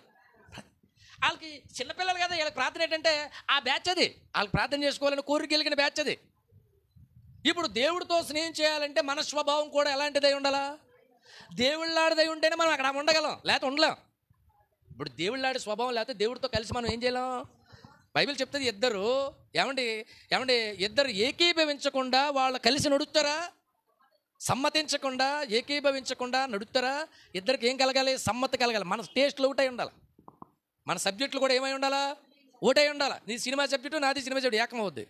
నీది భక్తి సబ్జెక్టు నాది భక్తి సబ్జెక్ట్ ఏమవుద్ది? ఏకమవుద్ది. నీది తాగుబోతు సబ్జెక్టు నాది తాగుబోతు సబ్జెక్ట్ ఏకమవుద్ది. సబ్జెక్టులను బట్టి ఏమవుద్ది అంటే మన స్నేహం కుదురుతుంది. దేవుడితో స్నేహం ఎవరికి సెట్ అవుద్ది? ఇప్పుడు మీరు అందరూ ఉన్నారనుకోండి, 3 గంటలకి కాళ్ళు లాగేసేలాగా ఇదికెళ్ళినారు వాక్యం, ఇది మీకు నచ్చింది. కొద్దిమందికి బుర్ర పాడైపోతుంది. ఏంటారు ఇలా పొద్దున్న పైకి ఎక్కుతారు, పొద్దున్న ఎక్కి కూర్చుంటారు, ఆ కాళ్ళు లాగేసిన అలాగ పై ఏముంటుంది అక్కడ? ఓ డ్యాన్స్ ఉండదు, ఇది ఉండదు, ఏమి ఉండదు. పైపచ్చి వెళ్ళి డబ్బులు వేసి రావాలా. డబ్బులు ఇస్తారా? వెళ్ళేటప్పుడు తలకు 500 ఇస్తారా? అయ్యారు ఎవరికైనా? మీరే తలకు 500 ఇవ్వాలి. దేవునికి స్తోత్రం. అంతే తప్ప ఇక్కడ ఎవడు ఏమి ఇవ్వడు కదా. కానీ ఏంటి అట్రాక్షన్ అంటే ఇదంతా ఒక మైండ్ సెట్, ఒక రకమైన మనస్తత్వం కలిగిన మనుషులు, దైవికమైన ఆలోచనలు కలిగిన మనుషులు. దేవునికి స్తోత్రం. మన సంబంధం ఏంటి? దైవికమైన సంబంధం, ఆత్మ సంబంధం. మన బంధువులు మనకు నచ్చరు. కొన్నిసార్లు తాగుబోతు బంధువు వచ్చాడు కానీ ఇప్పుడు పోతాడని చూస్తుంటాం. ఎందుకంటే ఇటు పోతే కుటుంబాన్ని నెట్టుకొచ్చాను, వీడు పోతే మనం ప్రార్థన చేసుకొచ్చాను. అది చాలా క్లోజ్ రిలేటివ్, కానీ మనకు నచ్చడు. ఎందుకంటే మన మైండ్ అతనికి ఏమవుతుంది అనమాట, అడ్జస్ట్ అవ్వదు మనకి. అసలు అతను అతను మన కూల్ చేయడానికి ఎలా ఉన్నారమ్మా, మీరు ఎలా ఉన్నారు, పెద్దోడు ఏం చేస్తున్నాడు, చిన్నోడు ఏం చేస్తున్నాడంటే మనం టకటక తేల్చేస్తున్నాడు. పెద్దోడు చదువుతున్నాడండి, ఈడ వెళ్తున్నాడండి అంటే మన అర్థం ఏంటి? ఇంకా నేను ఇక్కడతో ఖర్చు చేస్తున్నాను, నువ్వు వెళ్ళిపోరాని అర్థం. మనకి ఇంట్రెస్ట్ ఉంటే ఏం మాట్లాడతాం? ఆ పెద్దోడండి ఆడండి ఎంపీసీ తీసుకున్నాడండి, అందులోనండి ఆడికి మ్యాథ్స్ 1లో ఎలా వచ్చిందండి, మ్యాథ్స్ 2లో ఎలా వచ్చింది, మనకు లేనిపోని అని చెప్తుండే. ఎందుకంటే మనసు కలిసినప్పుడు. మనసు కాకపోతే ఏం చేస్తాం? ఎక్కడికక్కడ ఏం చేస్తాం? దేవుడితో స్నేహం చేయాలంటే మనకేమై ఉండాలన్నమాట? దేవుని లాంటి స్వభావం ఉన్నప్పుడే చేయగలుగుతాం. యేసుప్రభువారు రాత్రి అంతా ఏం చేసేవారట? రాత్రి అంతా ఏం చేసేవాడు ఆయన? ప్రార్థన అప్పుల కోసం చేసి ఉంటాడా? కుటుంబం సెటిల్మెంట్ కోసం చేసి ఉంటాడా? ఇల్లు కట్టుకోవాలని చేసి ఉంటాడు. యేసుప్రభు దేనికోసం చేసి ఉంటాడు? ప్రార్థన చేశాడు, తెల్లారులు చేశాడు. ఇప్పుడు మనకి ఇన్ని సమస్యలు ఉండి మనం ఒక అరగంటే చేయలేం. మన సమస్యలు మనం చెప్పుకోవడానికి మనకు బతకం. దేవుడికి యేసుప్రభుకి ఏమైనా సమస్యలు ఉన్నాయా? ఆయనకి ఏమైనా ఆశలు ఉన్నాయా? ఆయన అన్నాడట నక్కలకు ఆకాశ పక్షులకు. కానీ మనిషి కుమారుడు తలవాల్చడానికి కూడా ఏమి లేదు, స్థలం లేదు. స్థలం కావాలని కోరుకోలేదు ఆయన. ఎందుకు? ఆయనకు అవసరం లేదు. ఎందుకనంటే ప్రియమైన మిత్రులారా, ఆయన రాత్రంతా దేవుడితో ఏం చేసేవాడు అనమాట? ఫెలోషిప్ చేయడం. దేవునికి స్తోత్రం. దేవునితో ఏం చేయడం అనమాట? సహవాసం చేయడం, ఫెలోషిప్ చేయడం. ఆ ఫెలోషిప్ చేయడంలో ఎంత ఫెలోషిప్ అంటే అన్నం మానేస్తాం, తిండి మానేస్తాం. ఏం చేస్తాం? వాళ్ళతో మాట్లాడాలని ఏంటనమాట? ఒక రకమైన తపన, ఆయనతో ఉండాలని కోరిక, ఆయనతో ఉండాలని ఆశ. స్టీవెన్సన్ గారు మంచి పాట రాశాడు. నీతో ఒంటరిగా ఓ యేసయ్యా ఉండాలని నా ఆశయా, నీతో ఒంటరిగా ఉండాలని, నీ ఉన్న చోటున లేదే వేదన, నీ కుడి చేతిలో దీవెనా. నీ ఉన్న చోటున లేదే వేదన, నీ కుడి చేతిలో దీవెనా. నీతో ఒంటరిగా ఓ యేసయ్యా ఉండాలని ఒక ఆశ ఉండాలి. ఎలా ఉండాలని? దేవుడితో ఎలా ఉండాలా? కొన్నిసార్లు పెద్ద దైవజనులతో ఉండాలని మనకు ఉంటుంది, కానీ వాళ్ళ టైం ఇస్తారు మనకి. ఇప్పుడు పెద్ద పాస్టర్ గారు ఎవరో మనకి ఉంటారు. మనకి పాస్టర్ గారు అంటే కొంత పిచ్చి ఉంటుంది కదా. ఆ పాస్టర్ గారితో మన కథ అంతా చెప్పుకోవాలి, మనం కాసేపు మాట్లాడాలనుకున్నాం అనుకోండి. ఆ పక్కన ఎవరో వచ్చేమంటారు, అయ్యారు చాలా బిజీగా ఉన్నారు, తొలిపేస్తాడు, మనకి బొరపాడైపోతుంది. కానీ పాస్టర్ గారి కంటే గొప్పడు లోకాలు సృష్టించిన దేవుడు. ఆయనతో ఒంటరిగా గడిపే అవకాశం నీకు ఉంది. దేవునికి స్తోత్రం. ఆయన బిజీ అని ఎప్పుడని అంటాడా? నా కాళ్ళు లేదంటాడా? నేను నిద్రపోవాలంటాడా? నేను రెస్ట్ తీసుకోవాలంటాడా? నేను కుదరదని అంటాడా? ఇశ్రాయేల్ కాపాడువాడు. మనకు రెస్ట్ అవసరం, ఆయనకి రెస్ట్ అవసరంలా. ఆయన దేవుడు కొనకడు, నిద్ర అవసరం లేదు ఎవరికి? దేవుడికి నిద్ర అవసరం లేదు. మనం ఎప్పుడు పొద్దున్నే లేచి శుభ్రంగా నిద్రపోయి తలారా స్నానం చేసి కూర్చుంటే ఎంత ఫ్రెష్గా ఉంటామో అంతకంటే ఫ్రెష్గా దేవుడు ఎప్పుడు 24/7 ఉంటాడు. ఆయనకి చికాకు రాదు, కోపం రాదు, ఇబ్బంది అవ్వదు. నువ్వేం చెప్పినా ప్రశాంతంగా వింటాడు. ఇప్పుడు ఆయనతో మనం ఏం పెంచుకోవాలి? స్నేహం. ఎందుకు స్నేహం? స్నేహం ఆయనతో చేస్తే నువ్వే రికమెండేషన్ చేసినా ఈజీగా శాంక్షన్ అవుద్ది. మన ఫెలోషిప్ బాగుందనుకోండి, ఇప్పుడు నీకు మనకి చంద్రబాబు నాయుడు గారు తెలుసు, మనం తెలుసు ఆయనకి. మనం రాసి ఇలా సామలకోట చూడండి, మరి అబ్బాయిని పంపిస్తున్నాం చూడండి అంటే చూసేతాడైనా. మనకి ఆయనకి ఏముండాలి? రిలేషన్. దేవుడికి నీకు రిలేషన్ బాగా బాండింగ్ పెరిగింది అనుకోండి, పెరిగితే నువ్వు ఏ రికమెండేషన్ చేసినా, అంటే ఫర్ ఎగ్జాంపుల్ ఎవరి కోసమో ప్రార్థన చేసావు, ప్రభువా ఈవిడ కోసం కొంచెం సహాయం చేయి అని ప్రార్థన చేసావు. ప్రార్థన అంటే ఏంటి? రికమెండేషన్, విజ్ఞాపన చేసావు కదా. వాళ్ళ కోసం చూడు ప్రభు అంటే నిన్ను బట్టి ఏం చేస్తాడనమాట? నిన్ను బట్టి చూస్తాడు. ఇప్పుడు మోషేని బట్టి అన్నాడట మోషేతో, మోషే ఈ జనం మెడవంచని జనాంగం మొత్తం తీసేస్తా, నీలోంచి కొత్త జనాన్ని పుట్టిస్తా. అప్పుడు మోషే అన్నాడు, వద్దు ప్రభా, అలా చెయ్యికి ప్రభా, ఉండనీ ప్రభా, నీకు షాట్ పేరు నాకు షాట్ పేరు అంటే మోషే ముఖం చూసి వదిలేశాడు. దాన్ని ఫేస్ వాల్యూ అంటారు. ఏమంటారు? Face value. మనకి దేవుడి దగ్గర ఏముండాలి? ఫేస్ వాల్యూ ఉండాలి. దేవుడి దగ్గర మనం మోకరించి ప్రార్థన చేశాను, ప్రతి ప్రార్థనకు ఆయన ఏం చేయాలన్నమాట? జవాబు ఇవ్వాలంటే మనం దేవునికి ఎలా మారిపోవాలన్నమాట? స్నేహితులుగా మారిపోవాలి. ఇక నీ చిన్న స్థాయి భక్తి నుండి మనం ఏ స్థాయి భక్తికి వెళ్ళాలన్నమాట? ఏమండి, దేవునితో సహవాసం చేసే స్థాయికి వెళ్ళాలి. దేవునికి స్తోత్రం. దేవునితో మనం ఏం చేయాలన్నమాట? ఫెలోషిప్ చేయాలి. ఆ ఫెలోషిప్ చేసి దేవుడితో పరిచయాన్ని మనం ఏం చేయాలన్నమాట? పెంచుకున్నప్పుడు మనం కూడా ధీమాగా మనం చెప్పగలుగుతాం. ఎందుకంటే ఆయన మన స్నేహితుడు కదా. ఏలి ఏమన్నాడు? ఏలి హన్నాతో ఏమన్నాడు? వచ్చే ఏడాది నీకు బిడ్డ పుడతాడు. ప్రార్థన చేశాడా? లేదు. ఆయన మనకు తెలుసు కనుక ఆయనే వాగ్దానం చేసేసాడు. దేవునికి స్తోత్రం. అంత ఇంటిమసీ ఎవరితో? కొన్నిసార్లు దేవుడికి నీకు ఏమండి సంబంధం కుదిరినప్పుడు నీ మాటను కూడా ఆయన స్థిరపరుస్తాడు. నా స్నేహితుడు మాట ఇచ్చాడు అన్నాను అనుకోండి, ఏం చేస్తాడు? ఇప్పుడు కొన్నిసార్లు మనం ఏదో డీల్కి వెళ్ళాం, ఏదో మాట్లాడుకున్నప్పుడు పాస్టర్ గారు వచ్చారు. ఆ పాస్టర్ గారు వచ్చి ఓన్లండి ఇంకో 10,000 కట్టుకొని వదిలేండి అన్నారు అనుకోండి. పాస్టర్ గారిని బట్టి ఆ 10,000 ఏం చేస్తాం మనం? సరే పాస్టర్ గారు అన్నారు కనుక నేను ఇచ్చేస్తాను, కమిట్ అయిపోతాం. ఎందుకంటే ఆయనను బట్టి అంత వాల్యూ ఇస్తాం. దేవుడు కూడా కొన్నిసార్లు నీ పరిచయాన్ని బట్టి, నీ స్నేహాన్ని బట్టి నీ మాటను రూఢిపరుస్తాడు. దేవునికి స్తోత్రం. మన మాటను ఏం చేస్తాడు? రూఢిపరుస్తాడు. రూఢిపరచాలంటే ఇప్పుడు ఏం చేయాలి మనం? ప్రతి ఒక్కడి మాట రూఢిపరుస్తాడా? ఫెలోషిప్ చేయాలి. నువ్వేంటో ఆయనకి తెలాలి, ఆయన ఏంటో నీకు తెలియాలంటే మనం ఏం చేయాలన్నమాట? దేవునితో ఏం చేయాలి? సహవాసం చేయాలి. ఫస్ట్ లెవెల్లో చాలామంది ఈ దీంట్లోకే రాలేదు. దేంట్లోకి? సమస్యలను పరిష్కరించుకోవడానికి ఉపవాసం ఉండే స్థాయిలోకి ఇంకా చాలామంది రాలేదు. ఒకవేళ వస్తే ఈ స్థాయి ఏం చేయాలన్నమాట? సమస్యలన్నీ పరిష్కరించుకొని ఇప్పుడు ఏ స్థాయిలోకి వెళ్ళాలి? వెళ్ళాలన్నమాట? దేవునితో ఫెలోషిప్ చేసే స్థాయికి వెళ్ళాలి. అందుకోసం ఉపవాసం ఉండాలి. బీరువాయి ఫ్రిడ్జి దీనికోసం కాకుండా, దేవా నీతో నేనేం చేస్తాను? ఈ 3 రోజులు నీతో ఏం చేస్తాను? నేను ఫెలోషిప్ చేస్తాను. ఆయన ఫెలోషిప్ చేయాలి. ఇక మూడవది ఉపవాసం. ప్రియమైన మిత్రులారా, దేవుని భారాన్ని పంచుకోవడం కోసం చేసే ఉపవాసం ఏంటన్నమాట? 1 సమస్యలు పరిష్కరించుకోవడం కోసం చేసే ఉపవాసం. నెంబర్ 2 దేవునితో సహవాసం చేయడానికి చేసే ఉపవాసం. నెంబర్ 3 ఇది కొంచెం హై స్కూల్కి దాటింది, దేవుని భారాన్ని పంచుకోవడం. దేవునికి ఒక భారం ఉంది. దేవుని భారం ఏంటి? ప్రపంచంలో అందరూ ఏం చేయాలి? రక్షించబడాలి. ఏ మనుషుడు తన దుష్టత్వాన్ని బట్టి నశించిపోవడం దేవునికి ఇష్టమో కాదు. దుష్టుడు తన దుష్టత్వాన్ని బట్టి నశించిపోవడం దేవునికి ఇష్టం కాదు. దుష్టుడు తన దుష్టత్వాన్ని నుంచి విడిచి ఆయనకి దగ్గర అవడం దేవుని యొక్క ఉద్దేశం, చిత్తం, ఆయనకి ఇష్టం. అది దానికోసం మరి నిత్యము ప్రార్థన చేసే భారం అందరికీ ఉంటుందా? నిత్యం నశించిపోతున్న ఆత్మల కోసం భారం అందరికీ ఉంటుందా? వాళ్ళు ఎప్పుడు వాళ్ళ కోసమే, వాళ్ళ పిల్లల కోసం. కొంతమంది ఎప్పుడు ప్రేయర్ రిక్వెస్ట్లు చేసినా దేనికోసం చేస్తారు? మా పిల్లడి కోసం, పెద్దడి కోసం, చిన్నడి కోసం, భార్య కోసం, ఉద్యోగం కోసం, ప్రమోషన్ కోసం, ట్రాన్స్ఫర్ కోసం, వీటి కోసమే. కానీ గ్రామ రక్షణ కోసం కానీ, దేశ రక్షణ కోసం కానీ, ప్రపంచంలో నలిగిపోతున్న ఆత్మల కోసం కానీ భారం అందరికీ ఉండదు. ఆ పై స్థాయికి వెళ్ళిన వాళ్ళకి దేవుని భారం వస్తుంది. దేవునికి స్తోత్రం. ఏ స్థాయికి? పై. దేవునితో ఫెలోషిప్ చేసిన తర్వాత ఆయన అవసరాలు మనకు తెలుస్తాయి, మన అవసరాలు ఆయనకి తెలుస్తాయి. ఇప్పుడు ఫెలోషిప్ అయిపోయిన తర్వాత మనకు అర్థమవుద్ది, ఈయనకి నేను ఏదైనా ఏం చేయాలి? ఏం చేయాలి? ఆయన భారాన్ని పంచుకోవాలి. ఎవరి భారాన్ని? ఇప్పుడు నన్ను ప్రేమించారనుకో, ఏం చేస్తారు? నేను బ్యాగ్ కట్టుకెళ్తున్నాను, బరువు అయిన బ్యాగ్ కట్టుకెళ్తున్నాను. ఇప్పుడు నన్ను ప్రేమించినప్పుడు మీరు ఏం చేస్తారు? అయ్యో పాస్ గారు వెళ్తున్నారని చిన్న సాయం ఏం చేస్తారు? అలా పట్టుకుంటారు కదా. ఇప్పుడు లోకంలో ఉన్న భక్తులందరూ వాళ్ళ కోసమే భక్తి చేసుకుంటున్నారు. పై స్థాయికి వస్తే తప్ప దేవుని యొక్క భారం మనుషులకు ఏమవుతుంది అనమాట? అర్థం అవుతుంది. పై స్థాయికి వస్తే ఆత్మల పట్ల భారం కలుగుతుంది. ఆత్మల పట్ల భారం అందరికీ ఉండదు మిత్రులారా. జనాలు రక్షించాలని, లేకపోతే ప్రజలు రక్షణలోకి నడిపించాలని ఈ భారం అందరికీ ఉండదు. దేవునితో సహవాసం చేసిన తర్వాత ఆయన భారాన్ని పంచుకునే వాళ్ళకి మాత్రమే కలుగుతుంది. దేవునికి స్తోత్రం. బైబిల్లో మీరు చూడండి, ఇక్కడ అయ్యగారు రాయించారు కదా నెహెమియా గ్రంథంలో, దానియేలు గ్రంథం అనుకుంటుంది. కానీ నెహెమియా గ్రంథాన్ని గురించి మీరు ఆలోచిస్తే, నెహెమియా గ్రంథంలో నెహెమియా అడిగాడట ఎవరిని? యెరూషలేము నుంచి వచ్చిన కొద్దిమంది మనుషులను అడిగాడట, మన యెరూషలేం పరిస్థితి ఎలా ఉంది, అక్కడ సమాధులు ఎలా ఉన్నాయి, ఆ పట్టణం ఎలా ఉందనంటే వాళ్ళందరూ చెప్పారట, మీరు నెహెమియా గ్రంథం అంతా చదువుకుంటే మీకు అర్థమవుతుంది. ఏంటంటే ఏమని అడిగాడట? అయ్యో మన ప్రాంతం ఎలా ఉంది, మన పరిస్థితి ఎలా ఉందని అడిగితే వాళ్ళు అన్నారట, యెరూషలేము ఏమైంది? కాలిపోయింది. గుమ్మాలన్నీ ఏం చేయని? కాలిపోయినాయి. యెరూషలేము కూలిపోయింది. మన పితరుల సమాధులు అన్నీ కూడా ఏమైపోయినాయి? పాడైపోయినాయి అని చెబితే దానికోసం ఉపవాసం ఉన్నాడట. ఎవరు? నెహెమ్యా. ఉపవాసం ఎందుకు ఉండాలి లెక్క ప్రకారం? ఉద్యోగం లేదని ఉన్నాడా? లేకపోతే కుటుంబంలో సెటిల్మెంట్ లేదని ఉన్నాడా? లేకపోతే తన దేనికోసం ఉపవాసం ఉన్నాడంటే యెరూషలేము బాగు కోసం ఉపవాసం ఉన్నాడు. దేవునికి స్తోత్రం. ఇది ఎవరి భారం? దేవుని ఉద్దేశం ఏంటి? యెరూషలేం బాగుండాలి. దేవునికి స్తోత్రం.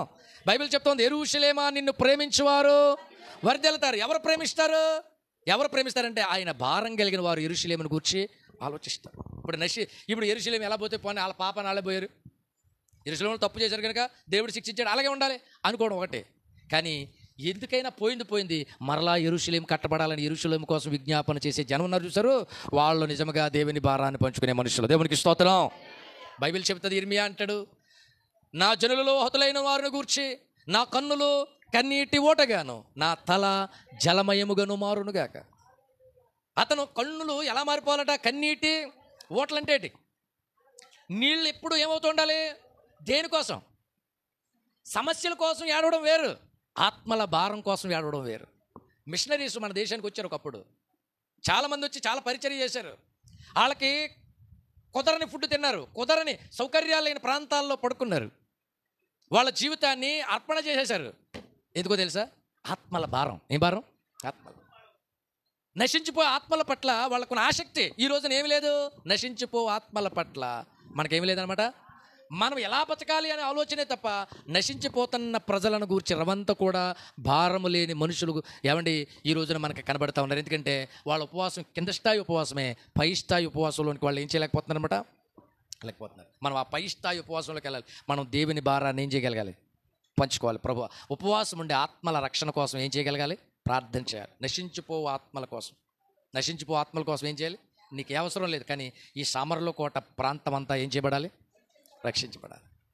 ఈ ప్రాంతం అంతా, మన మండలం అంతా దేవుడు మనల్ని ఎక్కడ ఇట్టాడంటే అర్థం ఏంటంటే ఈ ప్రాంతపు భారం అంతా మన భుజాల మీద పెట్టాడని అర్థం. ఈ ప్రాంతాన్ని అంతా మనం ఏం చేయాలి?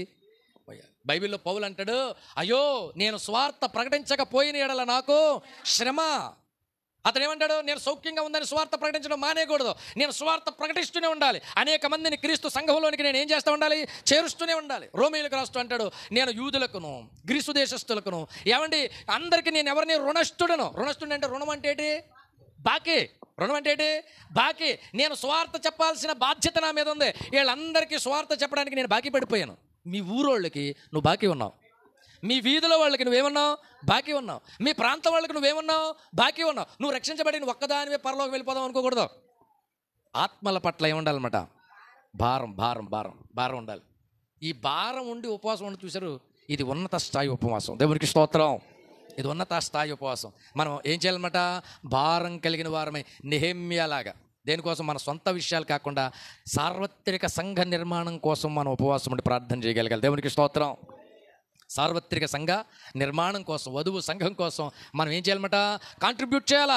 మనం ఏం చేయాలి? ప్రార్థన చేయాలి. ప్రభువా నిత్యము ఏం చేయాలన్నమాట?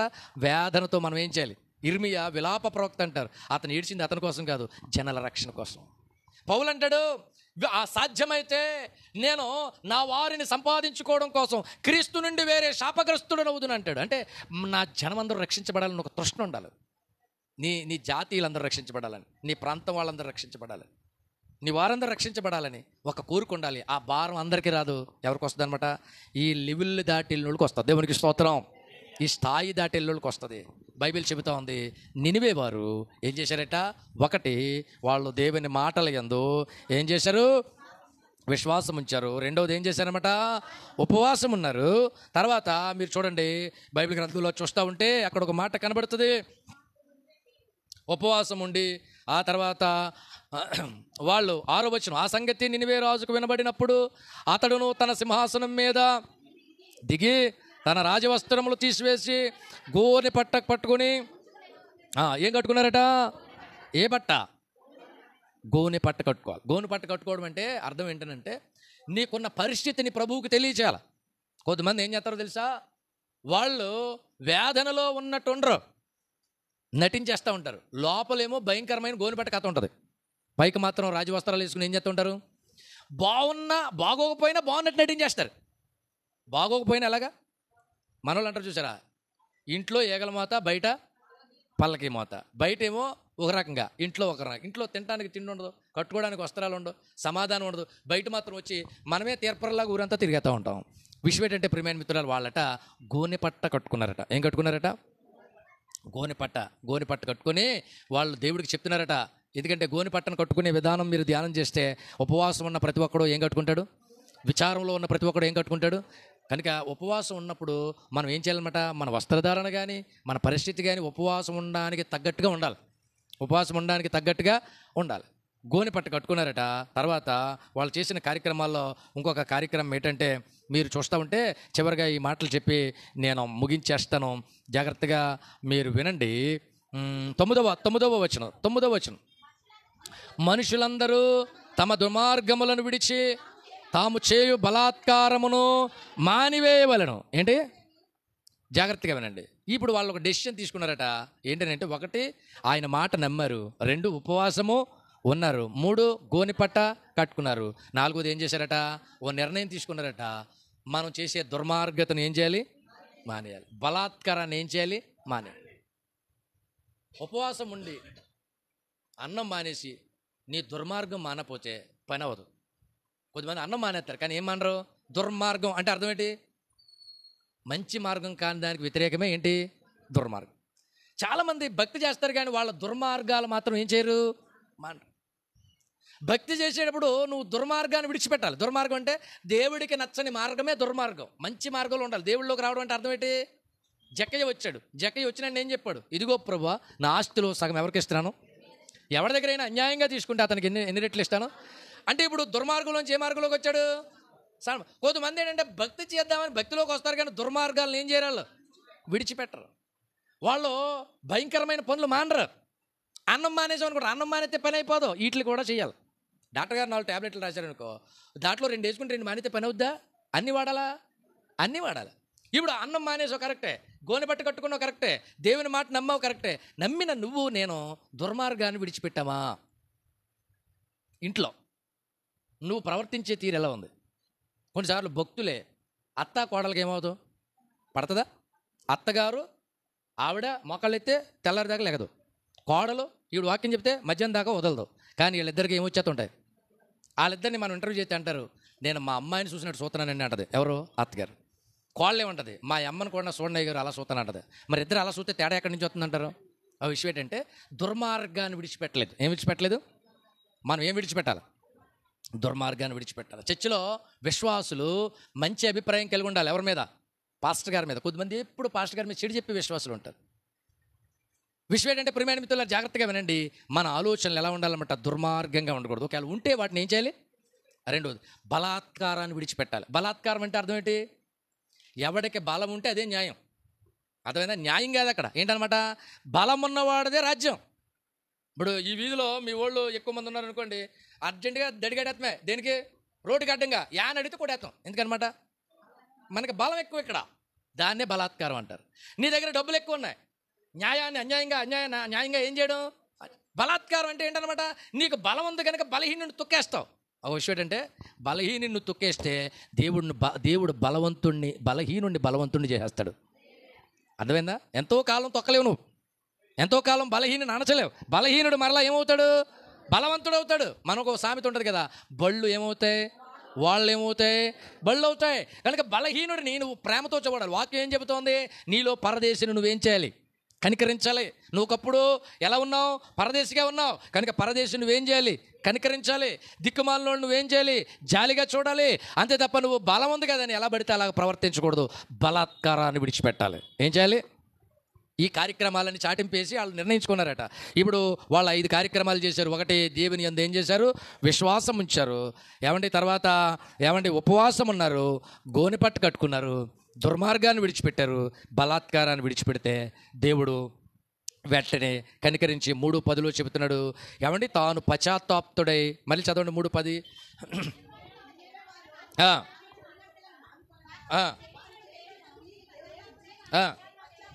పశ్చాత్తాప్తుడై కీడు చేయక మానెను. అది సంగతి. దేవుడి దగ్గర నుంచి ఆల్రెడీ టైప్ అయిపోయిన పనిష్మెంట్, టైప్ అయిపోయిన జీవో దేవుడు క్యాన్సిల్ చేసి వాళ్ళని బ్రతకనిచ్చాడు. దేవునికి స్తోత్రం. వాళ్ళ బ్రతకడానికి రీజన్స్ ఏంటి? బైబిల్లో మనకు దొరికినాయి 5. 1, ఆయన మాట యందు నమ్మిక. 2, ఉపవాసం ఉండి ప్రార్థన. 3, గోని పట్ట కట్టుకోవడం.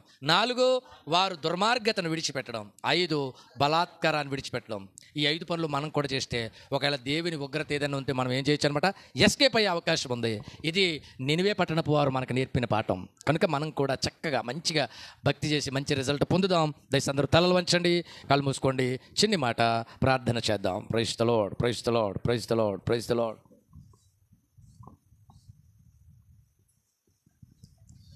మోషే ప్రార్థించగా మన్నాను కురిపించితివి. మోషే మన్నాను కురిపించితివి. యెహోషువ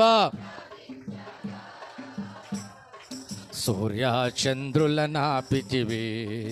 యెహోషువ సూర్య చంద్రుల నాపితివి. యెహోవా నీ నామము ఎంతో ఎంతో. పౌలు శీలను బంధించి చెరసాల, పౌలు శీలను బంధించి చెరసాలలో పాటలతో ప్రార్థింపగా చెరసాల బ్రద్దాలయే. పాటలతో చెరసాల బ్రద్దాలయే. యెహోవా నీ నామము ఎంతో ఎంతో ఎంతో. Praise the Lord. అందరూ ప్రార్థన చేసుకుందాం. అందరూ చక్కగా ప్రభు సన్నిధిలో ప్రార్థన చేసుకుందాం. Praise the lord.